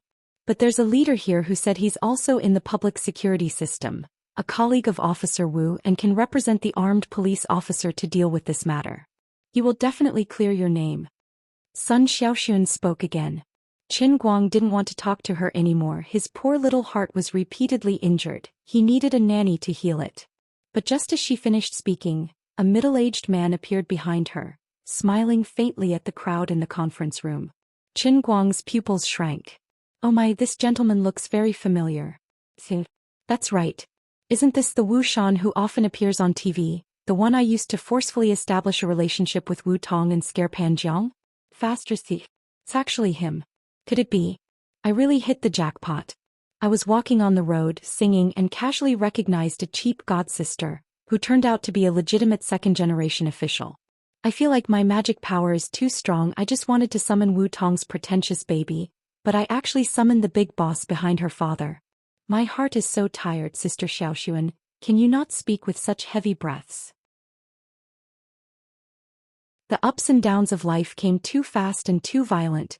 Qin Guang planned to go back and buy a caddy of instant heart reliever pills, carrying it on his back to save his life at any time. I almost gave you congenital heart disease. Of course, the most surprised person wasn't Qin Guang but Dean Tong. Qin Guang only knew that Wu Shan was an official, but he didn't know how important this official was. As the dean of Gokyo University, a comprehensive school with an extremely high administrative level, Dean Tong knew a lot of inside secrets. Not only was Wu Shan's official position very high, but he was also very young. It was hard to imagine to what extent he would continue to rise to in the future. Only those who were slightly in touch with that kind of level could understand the real power that Wu Shan represented. It was enough to make the entire political circle in Dechuan province look up to him in awe. But today, because of this trivial matter in a mere school of Gokyo University, it actually attracted this big shot who had the opportunity to aspire to become the central authority in the future. How terrifying. Just now that girl said that he would definitely clear Qin Guang's name? Oh my god. Could it be that he has Qin Guang backing him up?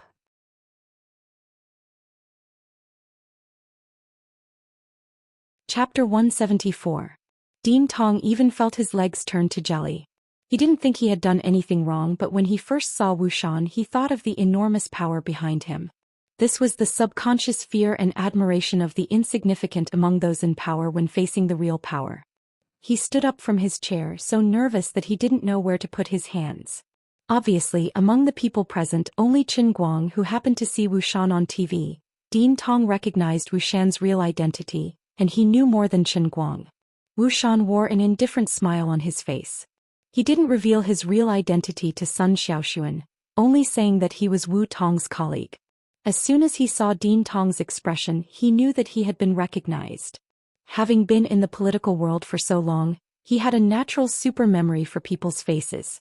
Vaguely, the scene of a chance meeting with Dean Tong appeared in his mind. So he smiled at Dean Tong meaningfully and at the same time gently pressed his right hand down. Dean Tong understood tacitly and sat down quietly. Her heart was thumping wildly. Then she turned to look at Wang Ren, who was standing on the podium at a loss. She cursed in her heart, "Wang Ren, you're in big trouble this time. You're really in big trouble." In fact, Wu Shan didn't know whether to laugh or cry. About an hour ago he never dreamed that he would come to Gokyo University to deal with such an insignificant matter. However, as soon as he thought of his daughter's rare pleading tone on the phone, Wu Shan's mind became active. He wanted to see what kind of young man could make his stone-hearted daughter worry about him so much.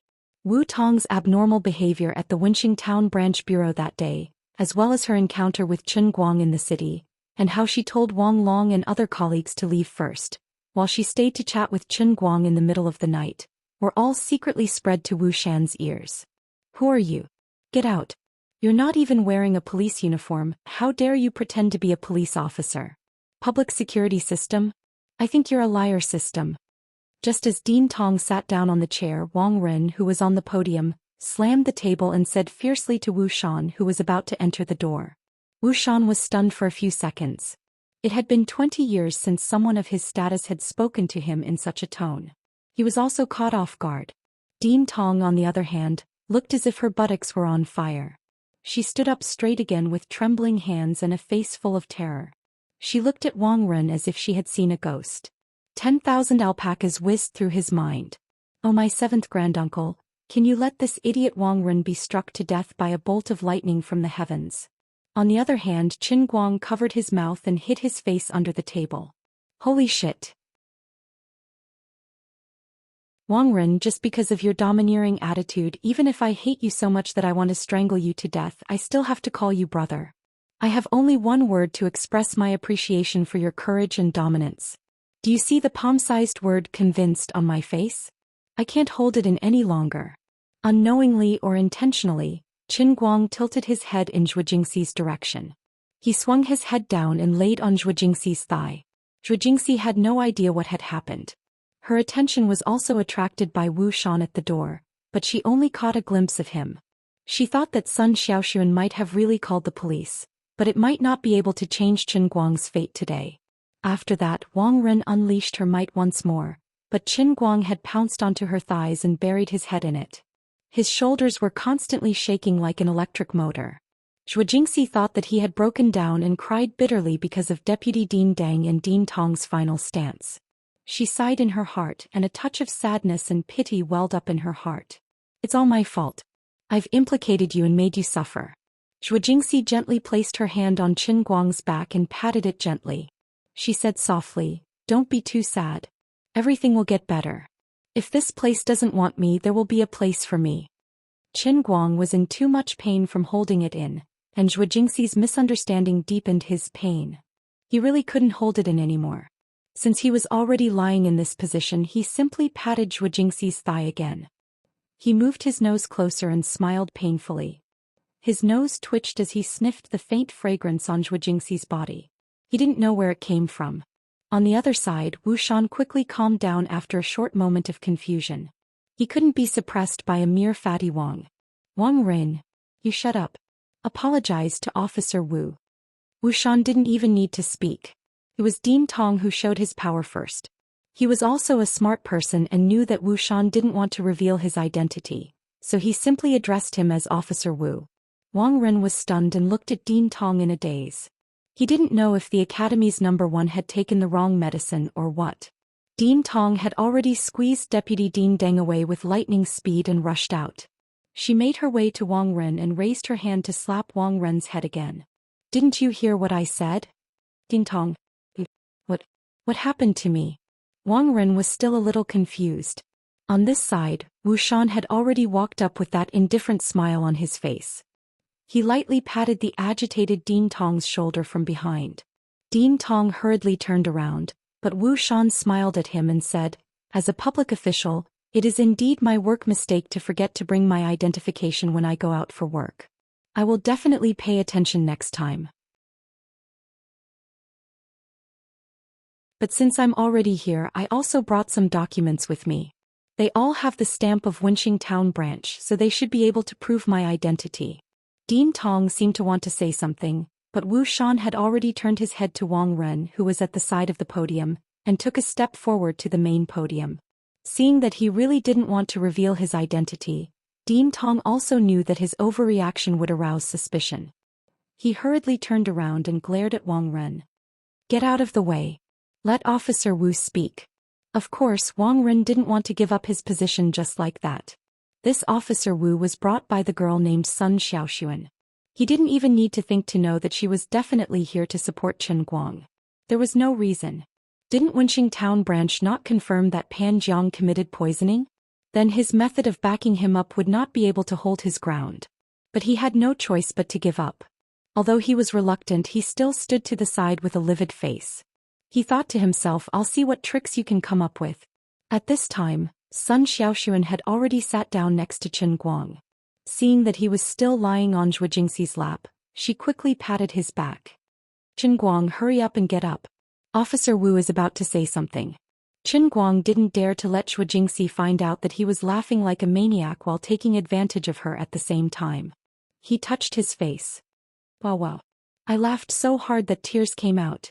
Look, even without acting skills, as long as you have luck, you can still be a movie king."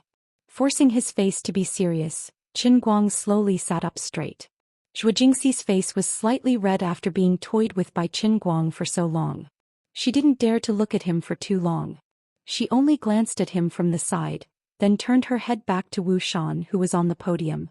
She pretended to ask, "Is this Officer Wu from Wenxing Town? He doesn't look like an ordinary police officer." At the same time, her heart tightened. She saw Qin Guang's tears, and it was like a knife cutting into her heart. Qin Guang is still a child after all, but he has to bear this kind of pressure. In order not to worry me, he has to keep a straight face and make himself look stronger. In order to help me this time, he was framed by Wang Ren. I owe him too much, Sai. Qin Guang, what's wrong? Sun Xiaoxuan, who was on the other side, was also shocked by Qin Guang's tears. It's okay. Although I don't know the armed police officer, the people in Wenxing police station seem to respect him. He will definitely uphold justice for you. Sun Xiaoxuan grabbed Qin Guang's shoulder from the side and used force to clamp his left hand between the girl's voluptuous breasts. You have to be strong. But it's so painful to hold it in. I can't laugh out loud. It's so uncomfortable, I feel like I'm going to die. Qin Guang covered his mouth.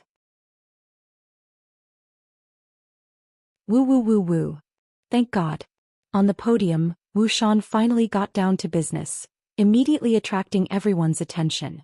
Qin Guang was no exception, and it took him a lot of effort to control his emotions. He also wanted to know how Wu Tong's father would support him. Teachers and students of Gokyo University, hello. I'm here on behalf of Wenxing Police Station to help Qin Guang clarify some misunderstandings, so that the school and students won't have any misunderstandings about him. So, first I have something here to give to Qin Guang on behalf of the police station. After saying this, Wu Shan's face actually showed a touch of awkwardness. His movements were even a little hesitant, but the bystanders couldn't see it. He only paused for a little bit, then quickly pulled out a large handbag from behind him, grabbed something from it and shook it with force. Looking at this thing, Qin Guang's mouth opened wide. Damn. This pretentious baby's professionalism is so high that it makes people's hair stand on end. What am I seeing? Am I seeing things? It's actually a banner.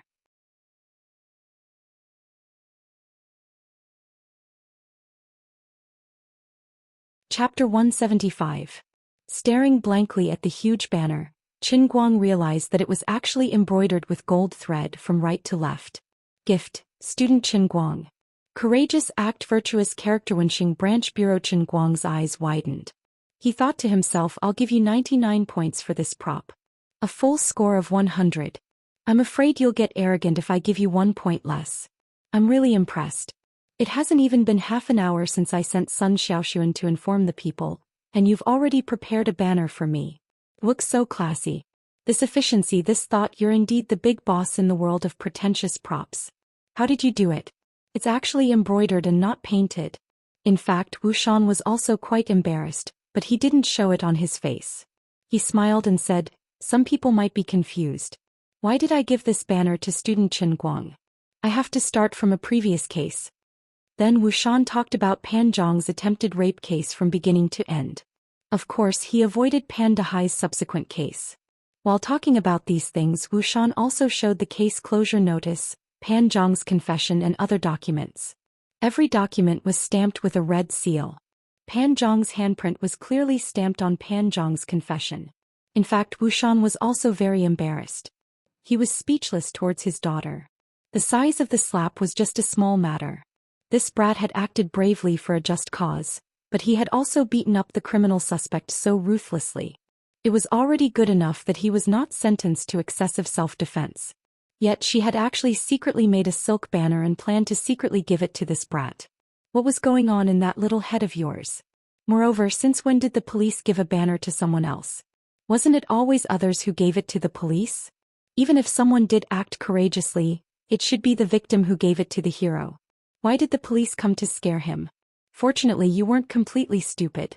At least the person who gave the banner was smart.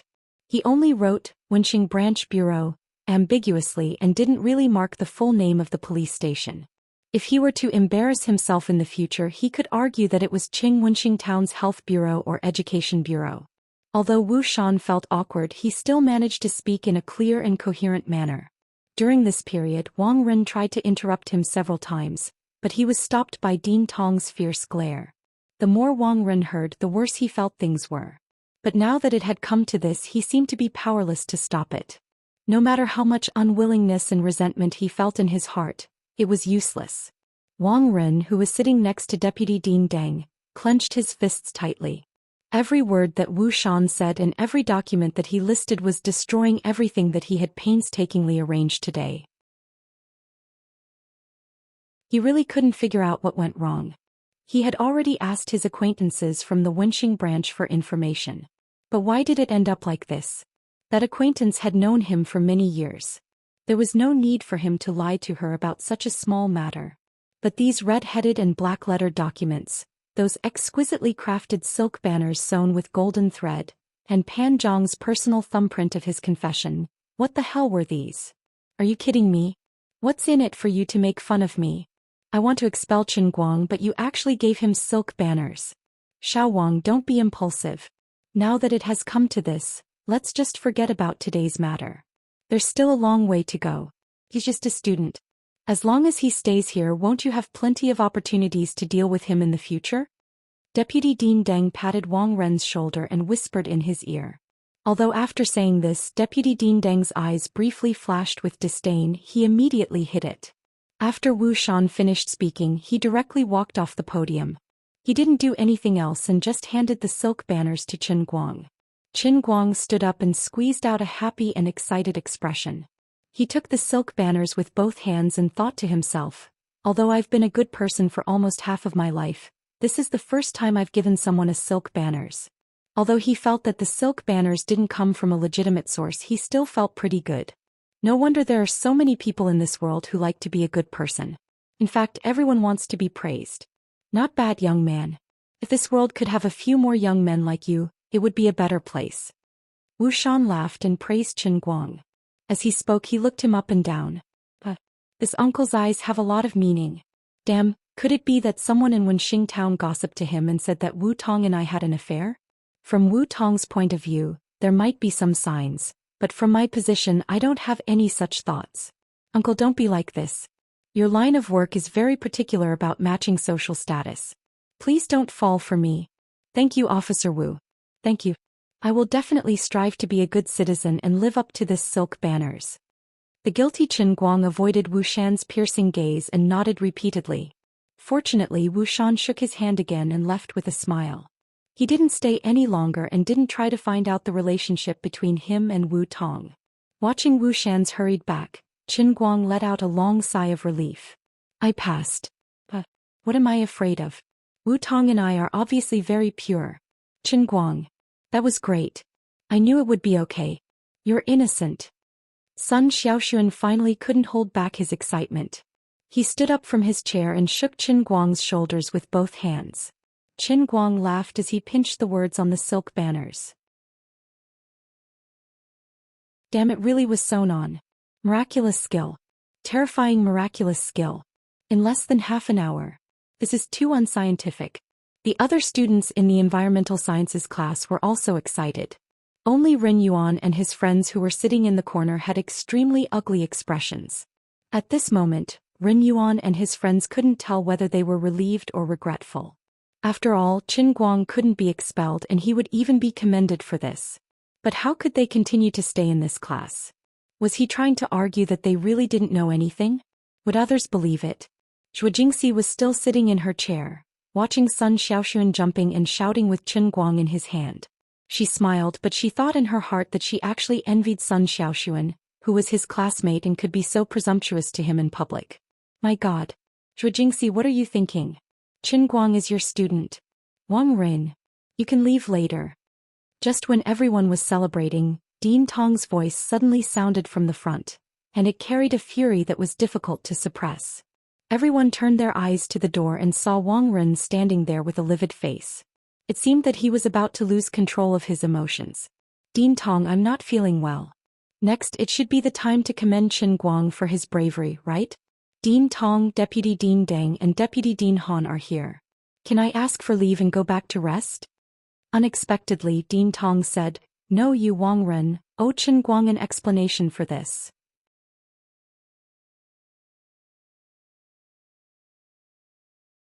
Chapter 176. Wang Ren's face suddenly collapsed. Qin Guang also looked at Wang Ren and smiled proudly. Fatty Wang, you also have this day. Do you think you can beat me just because you're the head of the discipline department? The world is big, but the truth is the most important. I was originally acting bravely for a just cause, but your ability to distort black and white was revealed under the Wushan Elder's demon revealing mirror. Do you see my dazzling bright red banner? Qin Guang intentionally or unintentionally shook the banner in his hand. He then looked at Wang Ren's enraged expression and felt extremely proud. In fact, with Wang Ren's temperament, he shouldn't be so impatient. However, today's matter was too big of a blow to him. Everything that he had meticulously planned was easily resolved by Qin Guang's casual help. Not only that, but this brat Qin Guang also took advantage of him. Dean Tong, what do you mean by this? Don't tell me you want to find trouble with me over this trivial matter? Even if you're the head of this school, I, Wang Ren, am not afraid of you. Dean Wang, you should apologize to me. Although you're a teacher and I'm a student, I can't be wronged for no reason, right? You didn't even investigate this matter clearly. You took my words out of context and arbitrarily wanted to expel me, and you even made this public trial. You're ruining my life. You're so heartless. No matter what happens today, this will leave a big shadow in my young heart. I just ruined your plan to make things difficult for Teacher Zhou. Is it worth it to treat me like this? Teacher Zhou just rejected your unspoken request, and you want to make things difficult for him? Are you trying to say that our big Jinhuan Academy has become your elder Wang Ren's harem? Now that you saw that things didn't work out, you want to just pat your butt and leave? We don't agree. Qin Guang's words were shocking. Although many people in the class wanted to say this, including Zhou Jingxi herself, no one thought that he would dare to tear this matter apart in public. Qin Guang. Don't slander me. Be careful or I'll sue you for slander. Wang Ren was furious. Shrugging his shoulders, Qin Guang replied, I'm really scared. What? You're the only one who can frame me, but I can't give you some groundless guesses? Forgive me for speaking like a child, I'm still a student after all. But you look so angry, could it be that you really have a guilty conscience? Although Qin Guang usually didn't use his venomous tongue, and didn't seem to be very good at it, Wang Ren had already made him extremely annoyed and disgusted. Towards such a despicable person, Qin Guang of course had to ridicule him to the end. At the same time, he would also let Xianxia, that shameless mouth, see that he had real skills. In the past he was just giving in to him. Otherwise he would have scolded him to the sky. Don't underestimate him just because he had a sharp tongue, but Qin Guang felt great that he could ridicule Wang Ren in public. Sure enough, Wang Ren was so angry that he slammed his fist on the door of the conference room. Panting heavily, he glared at Qin Guang as if he wanted to eat him alive. Yo, you're a teacher. You don't need to apologize for your mistake? And you're still here slamming the table and slamming the door? What? Do you want to fight? Qin Guang continued. F***ck. This guy is trying to pick a fight. Don't tell me he really wants to fight with Wang Ren here? Xianxia, who had been hiding in the crowd, couldn't help but ridicule. Lin Jingwei grabbed Xianxia, who was about to rush forward. Don't worry, Fatty Wang won't dare to fight. There are so many people watching. Moreover, if he really fights, I can guarantee that he won't last more than 10 seconds under Brother Guang's hands. Xianxia asked curiously, how do you know? Ren Yuan and the rest told me that Brother Guang is really good at fighting now. Moreover, he's been fooling around with Miss Wenwen for 3 years and he's still alive and kicking. Is this something an ordinary person can do? Lin Jingwei hit the nail on the head. Xianxia and Xianxia nodded their heads vigorously. That's reasonable and well-founded. I'm very convinced. On the other side, Wang Ren was being provoked by Qin Guang's words and stared at him with a sinister gaze. He actually calmed down in an instant. He could tell that Qin Guang was trying to pick a fight. Dean Tong also appeared in time and stood between the two of them as a peacemaker. However, it seemed impossible to make Wang Ren apologize in public. But at this moment, Qin Guang slammed the table again and turned around to glare at Ren Yuan and the rest. I've recorded all the words you guys said to slander me. I don't care if Fatty Wang apologizes or not, but I won't let the few of you off for framing me with false evidence. Don't be in a hurry to explain. If you have anything to say, save it for the court. The whole class was in an uproar. No one expected Qin Guang to target Ren Yuan and the rest, and even direct it to the court. What was he trying to do? Sue Ren Yuan and the rest over such a small matter? Logically speaking, it wasn't impossible. If slander and rumors could be sued, then this kind of publicly framing was even more so. No, Qin Guang. We didn't do it on purpose. I've already apologized to you. Ren Yuan and the rest stood up abruptly. Qin Guang rolled his eyes. If an apology works, let me change my line. I didn't accept your apology. Wang Ren forced us. He has something on the 4 of us. He said that if we didn't agree to his demands, he would find an excuse to fire us.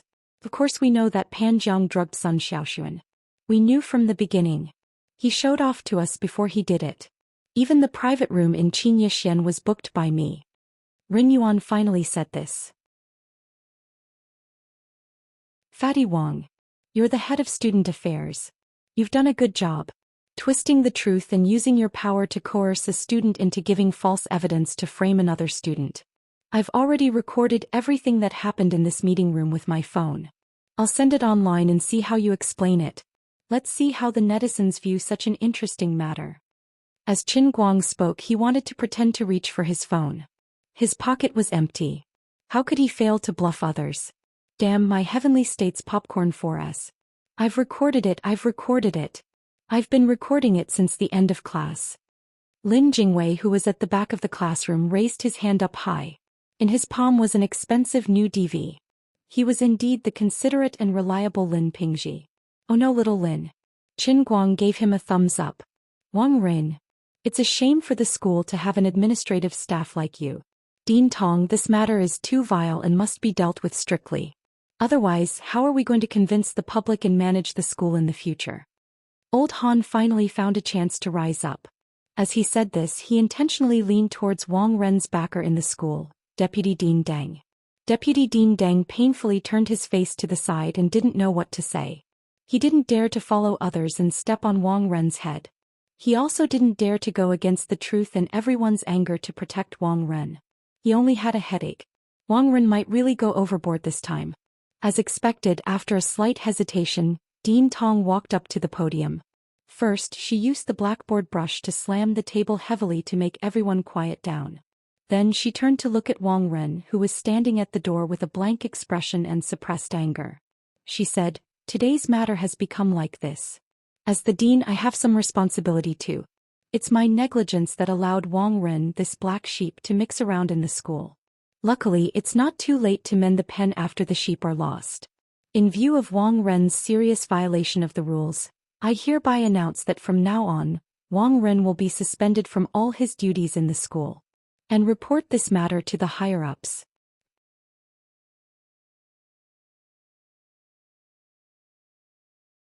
Chapter 177. As Dean Tong announced the decision, Wang Ren's body went cold and his right hand couldn't stop shaking. He knew there was no turning back. "Fatty Wang. Go back and play with your balls." Xiong Jinko was the first to scold. The others naturally didn't want to be left behind. They had hated Wang Ren for so many years, and now they finally had the chance to scold him in front of him. How could they not be happy? Dean Tong coughed again. "Students, don't be like this." Wang Ren still didn't leave. He just stood at the door and looked at Qin Guang fiercely. He thought to himself, "I won't let this matter go like this, absolutely not." Qin Guang could guess what he was thinking from the look in his eyes. He rolled up the pennant and carried it on his shoulder like a knife. He moved out of his seat and walked to Wang Ren. He said in a voice that only the two of them could hear, "It's not a good feeling to shoot yourself in the foot, right? Don't look at me like that. I'm not afraid you'll eat me up. I also want to tell you that this matter won't end like this." "Qin Guang. How's it going?" At this moment, a tall and strong figure walked quickly from the corridor. It was Wu Tong in her police uniform. He finally rushed back. Qin Guang raised his eyebrows at Wu Tong. "Big sis, you're finally here. The show is about to end. But it's good that you can at least listen to the ending song. Come, let me introduce you. This is our discipline director. Oh no, the former discipline director Wang Ren. He has already been kicked out of our school." "That's enough. Let people go wherever possible. Don't be like this." When Wu Tong came to Qin Guang's side, she gave him a slap and pushed him into the conference room. After watching Wang Ren leave, Wu Tong continued, "Why did you offend him? Is there a need for that? Aren't you afraid that he'll remember you?" Qin Guang chuckled. "Sister Wu Tong, wait till I tell you about his legend. I dare to guarantee that you will swallow your words of, let people off when possible." Wu Tong frowned. "What's going on?" "I'll tell you about it later. I'll go back and enjoy the hero treatment first." "Alright, what's with this silk banner? Is Wu Shan really your father? He came to support me and even prepared this prop. He's so loyal." Qin Guang and Wu Tong laughed and returned to the conference room. Wu Tong didn't follow them in. Instead, she hid outside with a red face. How embarrassing. If he knew the origin of this silk banner, he would definitely laugh at me to death, right? No, of course I couldn't let him know that I had actually prepared this banner long ago. What was I thinking at that time? I just wanted to find an excuse to meet this kid, so I made this silk banner and gave it to him in the name of the branch? Am I stupid or crazy? Alright, that damn Tanging can't be relied on anymore. I'd better find a professional psychiatrist later. Old Tong, you're being too impulsive by suspending Wang Ren. Aren't you worried about that person? Deputy Dean Deng found an opportunity to get close to Dean Tong and whispered. He even pointed to the ceiling as he spoke. Dean Tong looked at Deputy Dean Deng with extreme disgust. You and I are well aware of Wang Ren's past actions in the academy.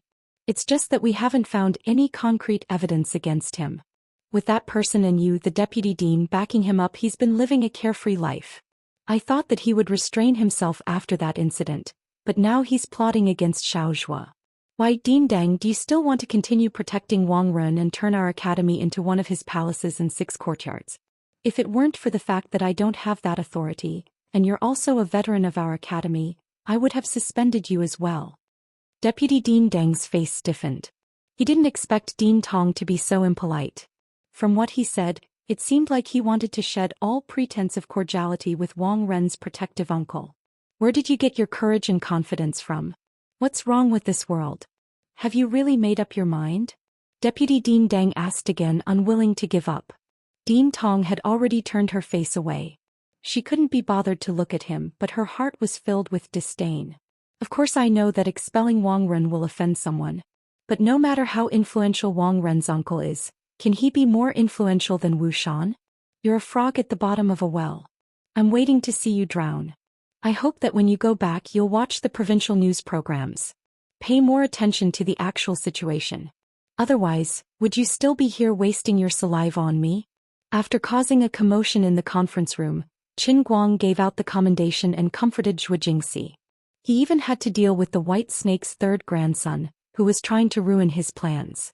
After that, Qin Guang was finally freed and ran out with Wu Tong, who was waiting for him outside. Sitting on a chair by the lake, Qin Guang told Wu Tong about Wang Ren's legend, especially the female student who died last year. This time Wu Tong was enraged. She immediately jumped up from her chair and rushed towards the direction of the school building, shouting, "That Wang Ren is actually this kind of scum. Damn it. I'll go catch him. I can't let this kind of person go." She was swearing. "Go, I support you. Catch him, then torture him. Beat him half to death. I guarantee you'll have the goods," Qin Guang said faintly as he sat on the chair. Wu Tong turned around. "Aren't you going to stop me?" Qin Guang spat. "Why would I stop you? I can't wait for you to catch him." Wu Tong sat back down and sighed. "There's no evidence. I can't catch him." You still remember your catchphrase? You're so capable and arrogant. Why don't you go to heaven?" Qin Guang had a rare opportunity to tease her. He couldn't be soft-spoken. Wu Tong spat at him. "I worked so hard to help you. Is this how you treat your benefactor?" Qin Guang chuckled. "That's a different matter. You're a police officer. You can't be so impulsive. Sooner or later something will happen." "You're worried about me?" Wu Tong asked. Qin Guang nodded. "Yeah, it wasn't easy for me to find such a powerful backer. If something really happens to you, I'll be in heaven. Who's going to look after me in the future?" "Go to hell." Wu Tong pushed his shoulder and said, "I'm not joking with you anymore. I'll remember what happened to Wang Ren. After I finish the case at hand, I'll try to investigate it and try to find something substantial. If he's really the kind of person you said he is, his background isn't that clean. There's no such thing as an impenetrable wall. The only reason criminals can get away with it is because an excellent detective like me doesn't keep an eye on them." "You're right. I'm speechless." Qin Guang shocked Wu Tong's confidence. "How shameless was that? Other than being able to fight on par with me, is there anything else you're good at? Oh right. You even knocked him unconscious with his nunchaku. You shouldn't have hit him." "Evil has its retribution. It's not time yet. Let him jump around for a while. I'll find out his background," Wu Tong said again. Damn, she didn't hear the sarcasm in my words. Her face was as thick as the old man's. "Okay, but if you can't find out his background and he comes to find trouble with me, I'll crush his bones inch by inch," Qin Guang said. "When are you going to change your bad habit of lynching people? You're making things difficult for me as your sister. Anyway, I have the support of the policewoman, Hua. What's there to be afraid of?" *CK I still have things to do at the station, so I'll go back first. You pay attention. Don't let this damn fatty get into trouble before he falls. Come out and have coffee with me some other day. Stepping on Qin Guang's leg, Wu Tong took the opportunity when Qin Guang was hugging his leg in pain to run away. She was as happy as a sparrow. You're tuning in to the Zhou Xian's Legacy YouTube channel. Don't forget to subscribe and join us on this journey to catch the most captivating stories.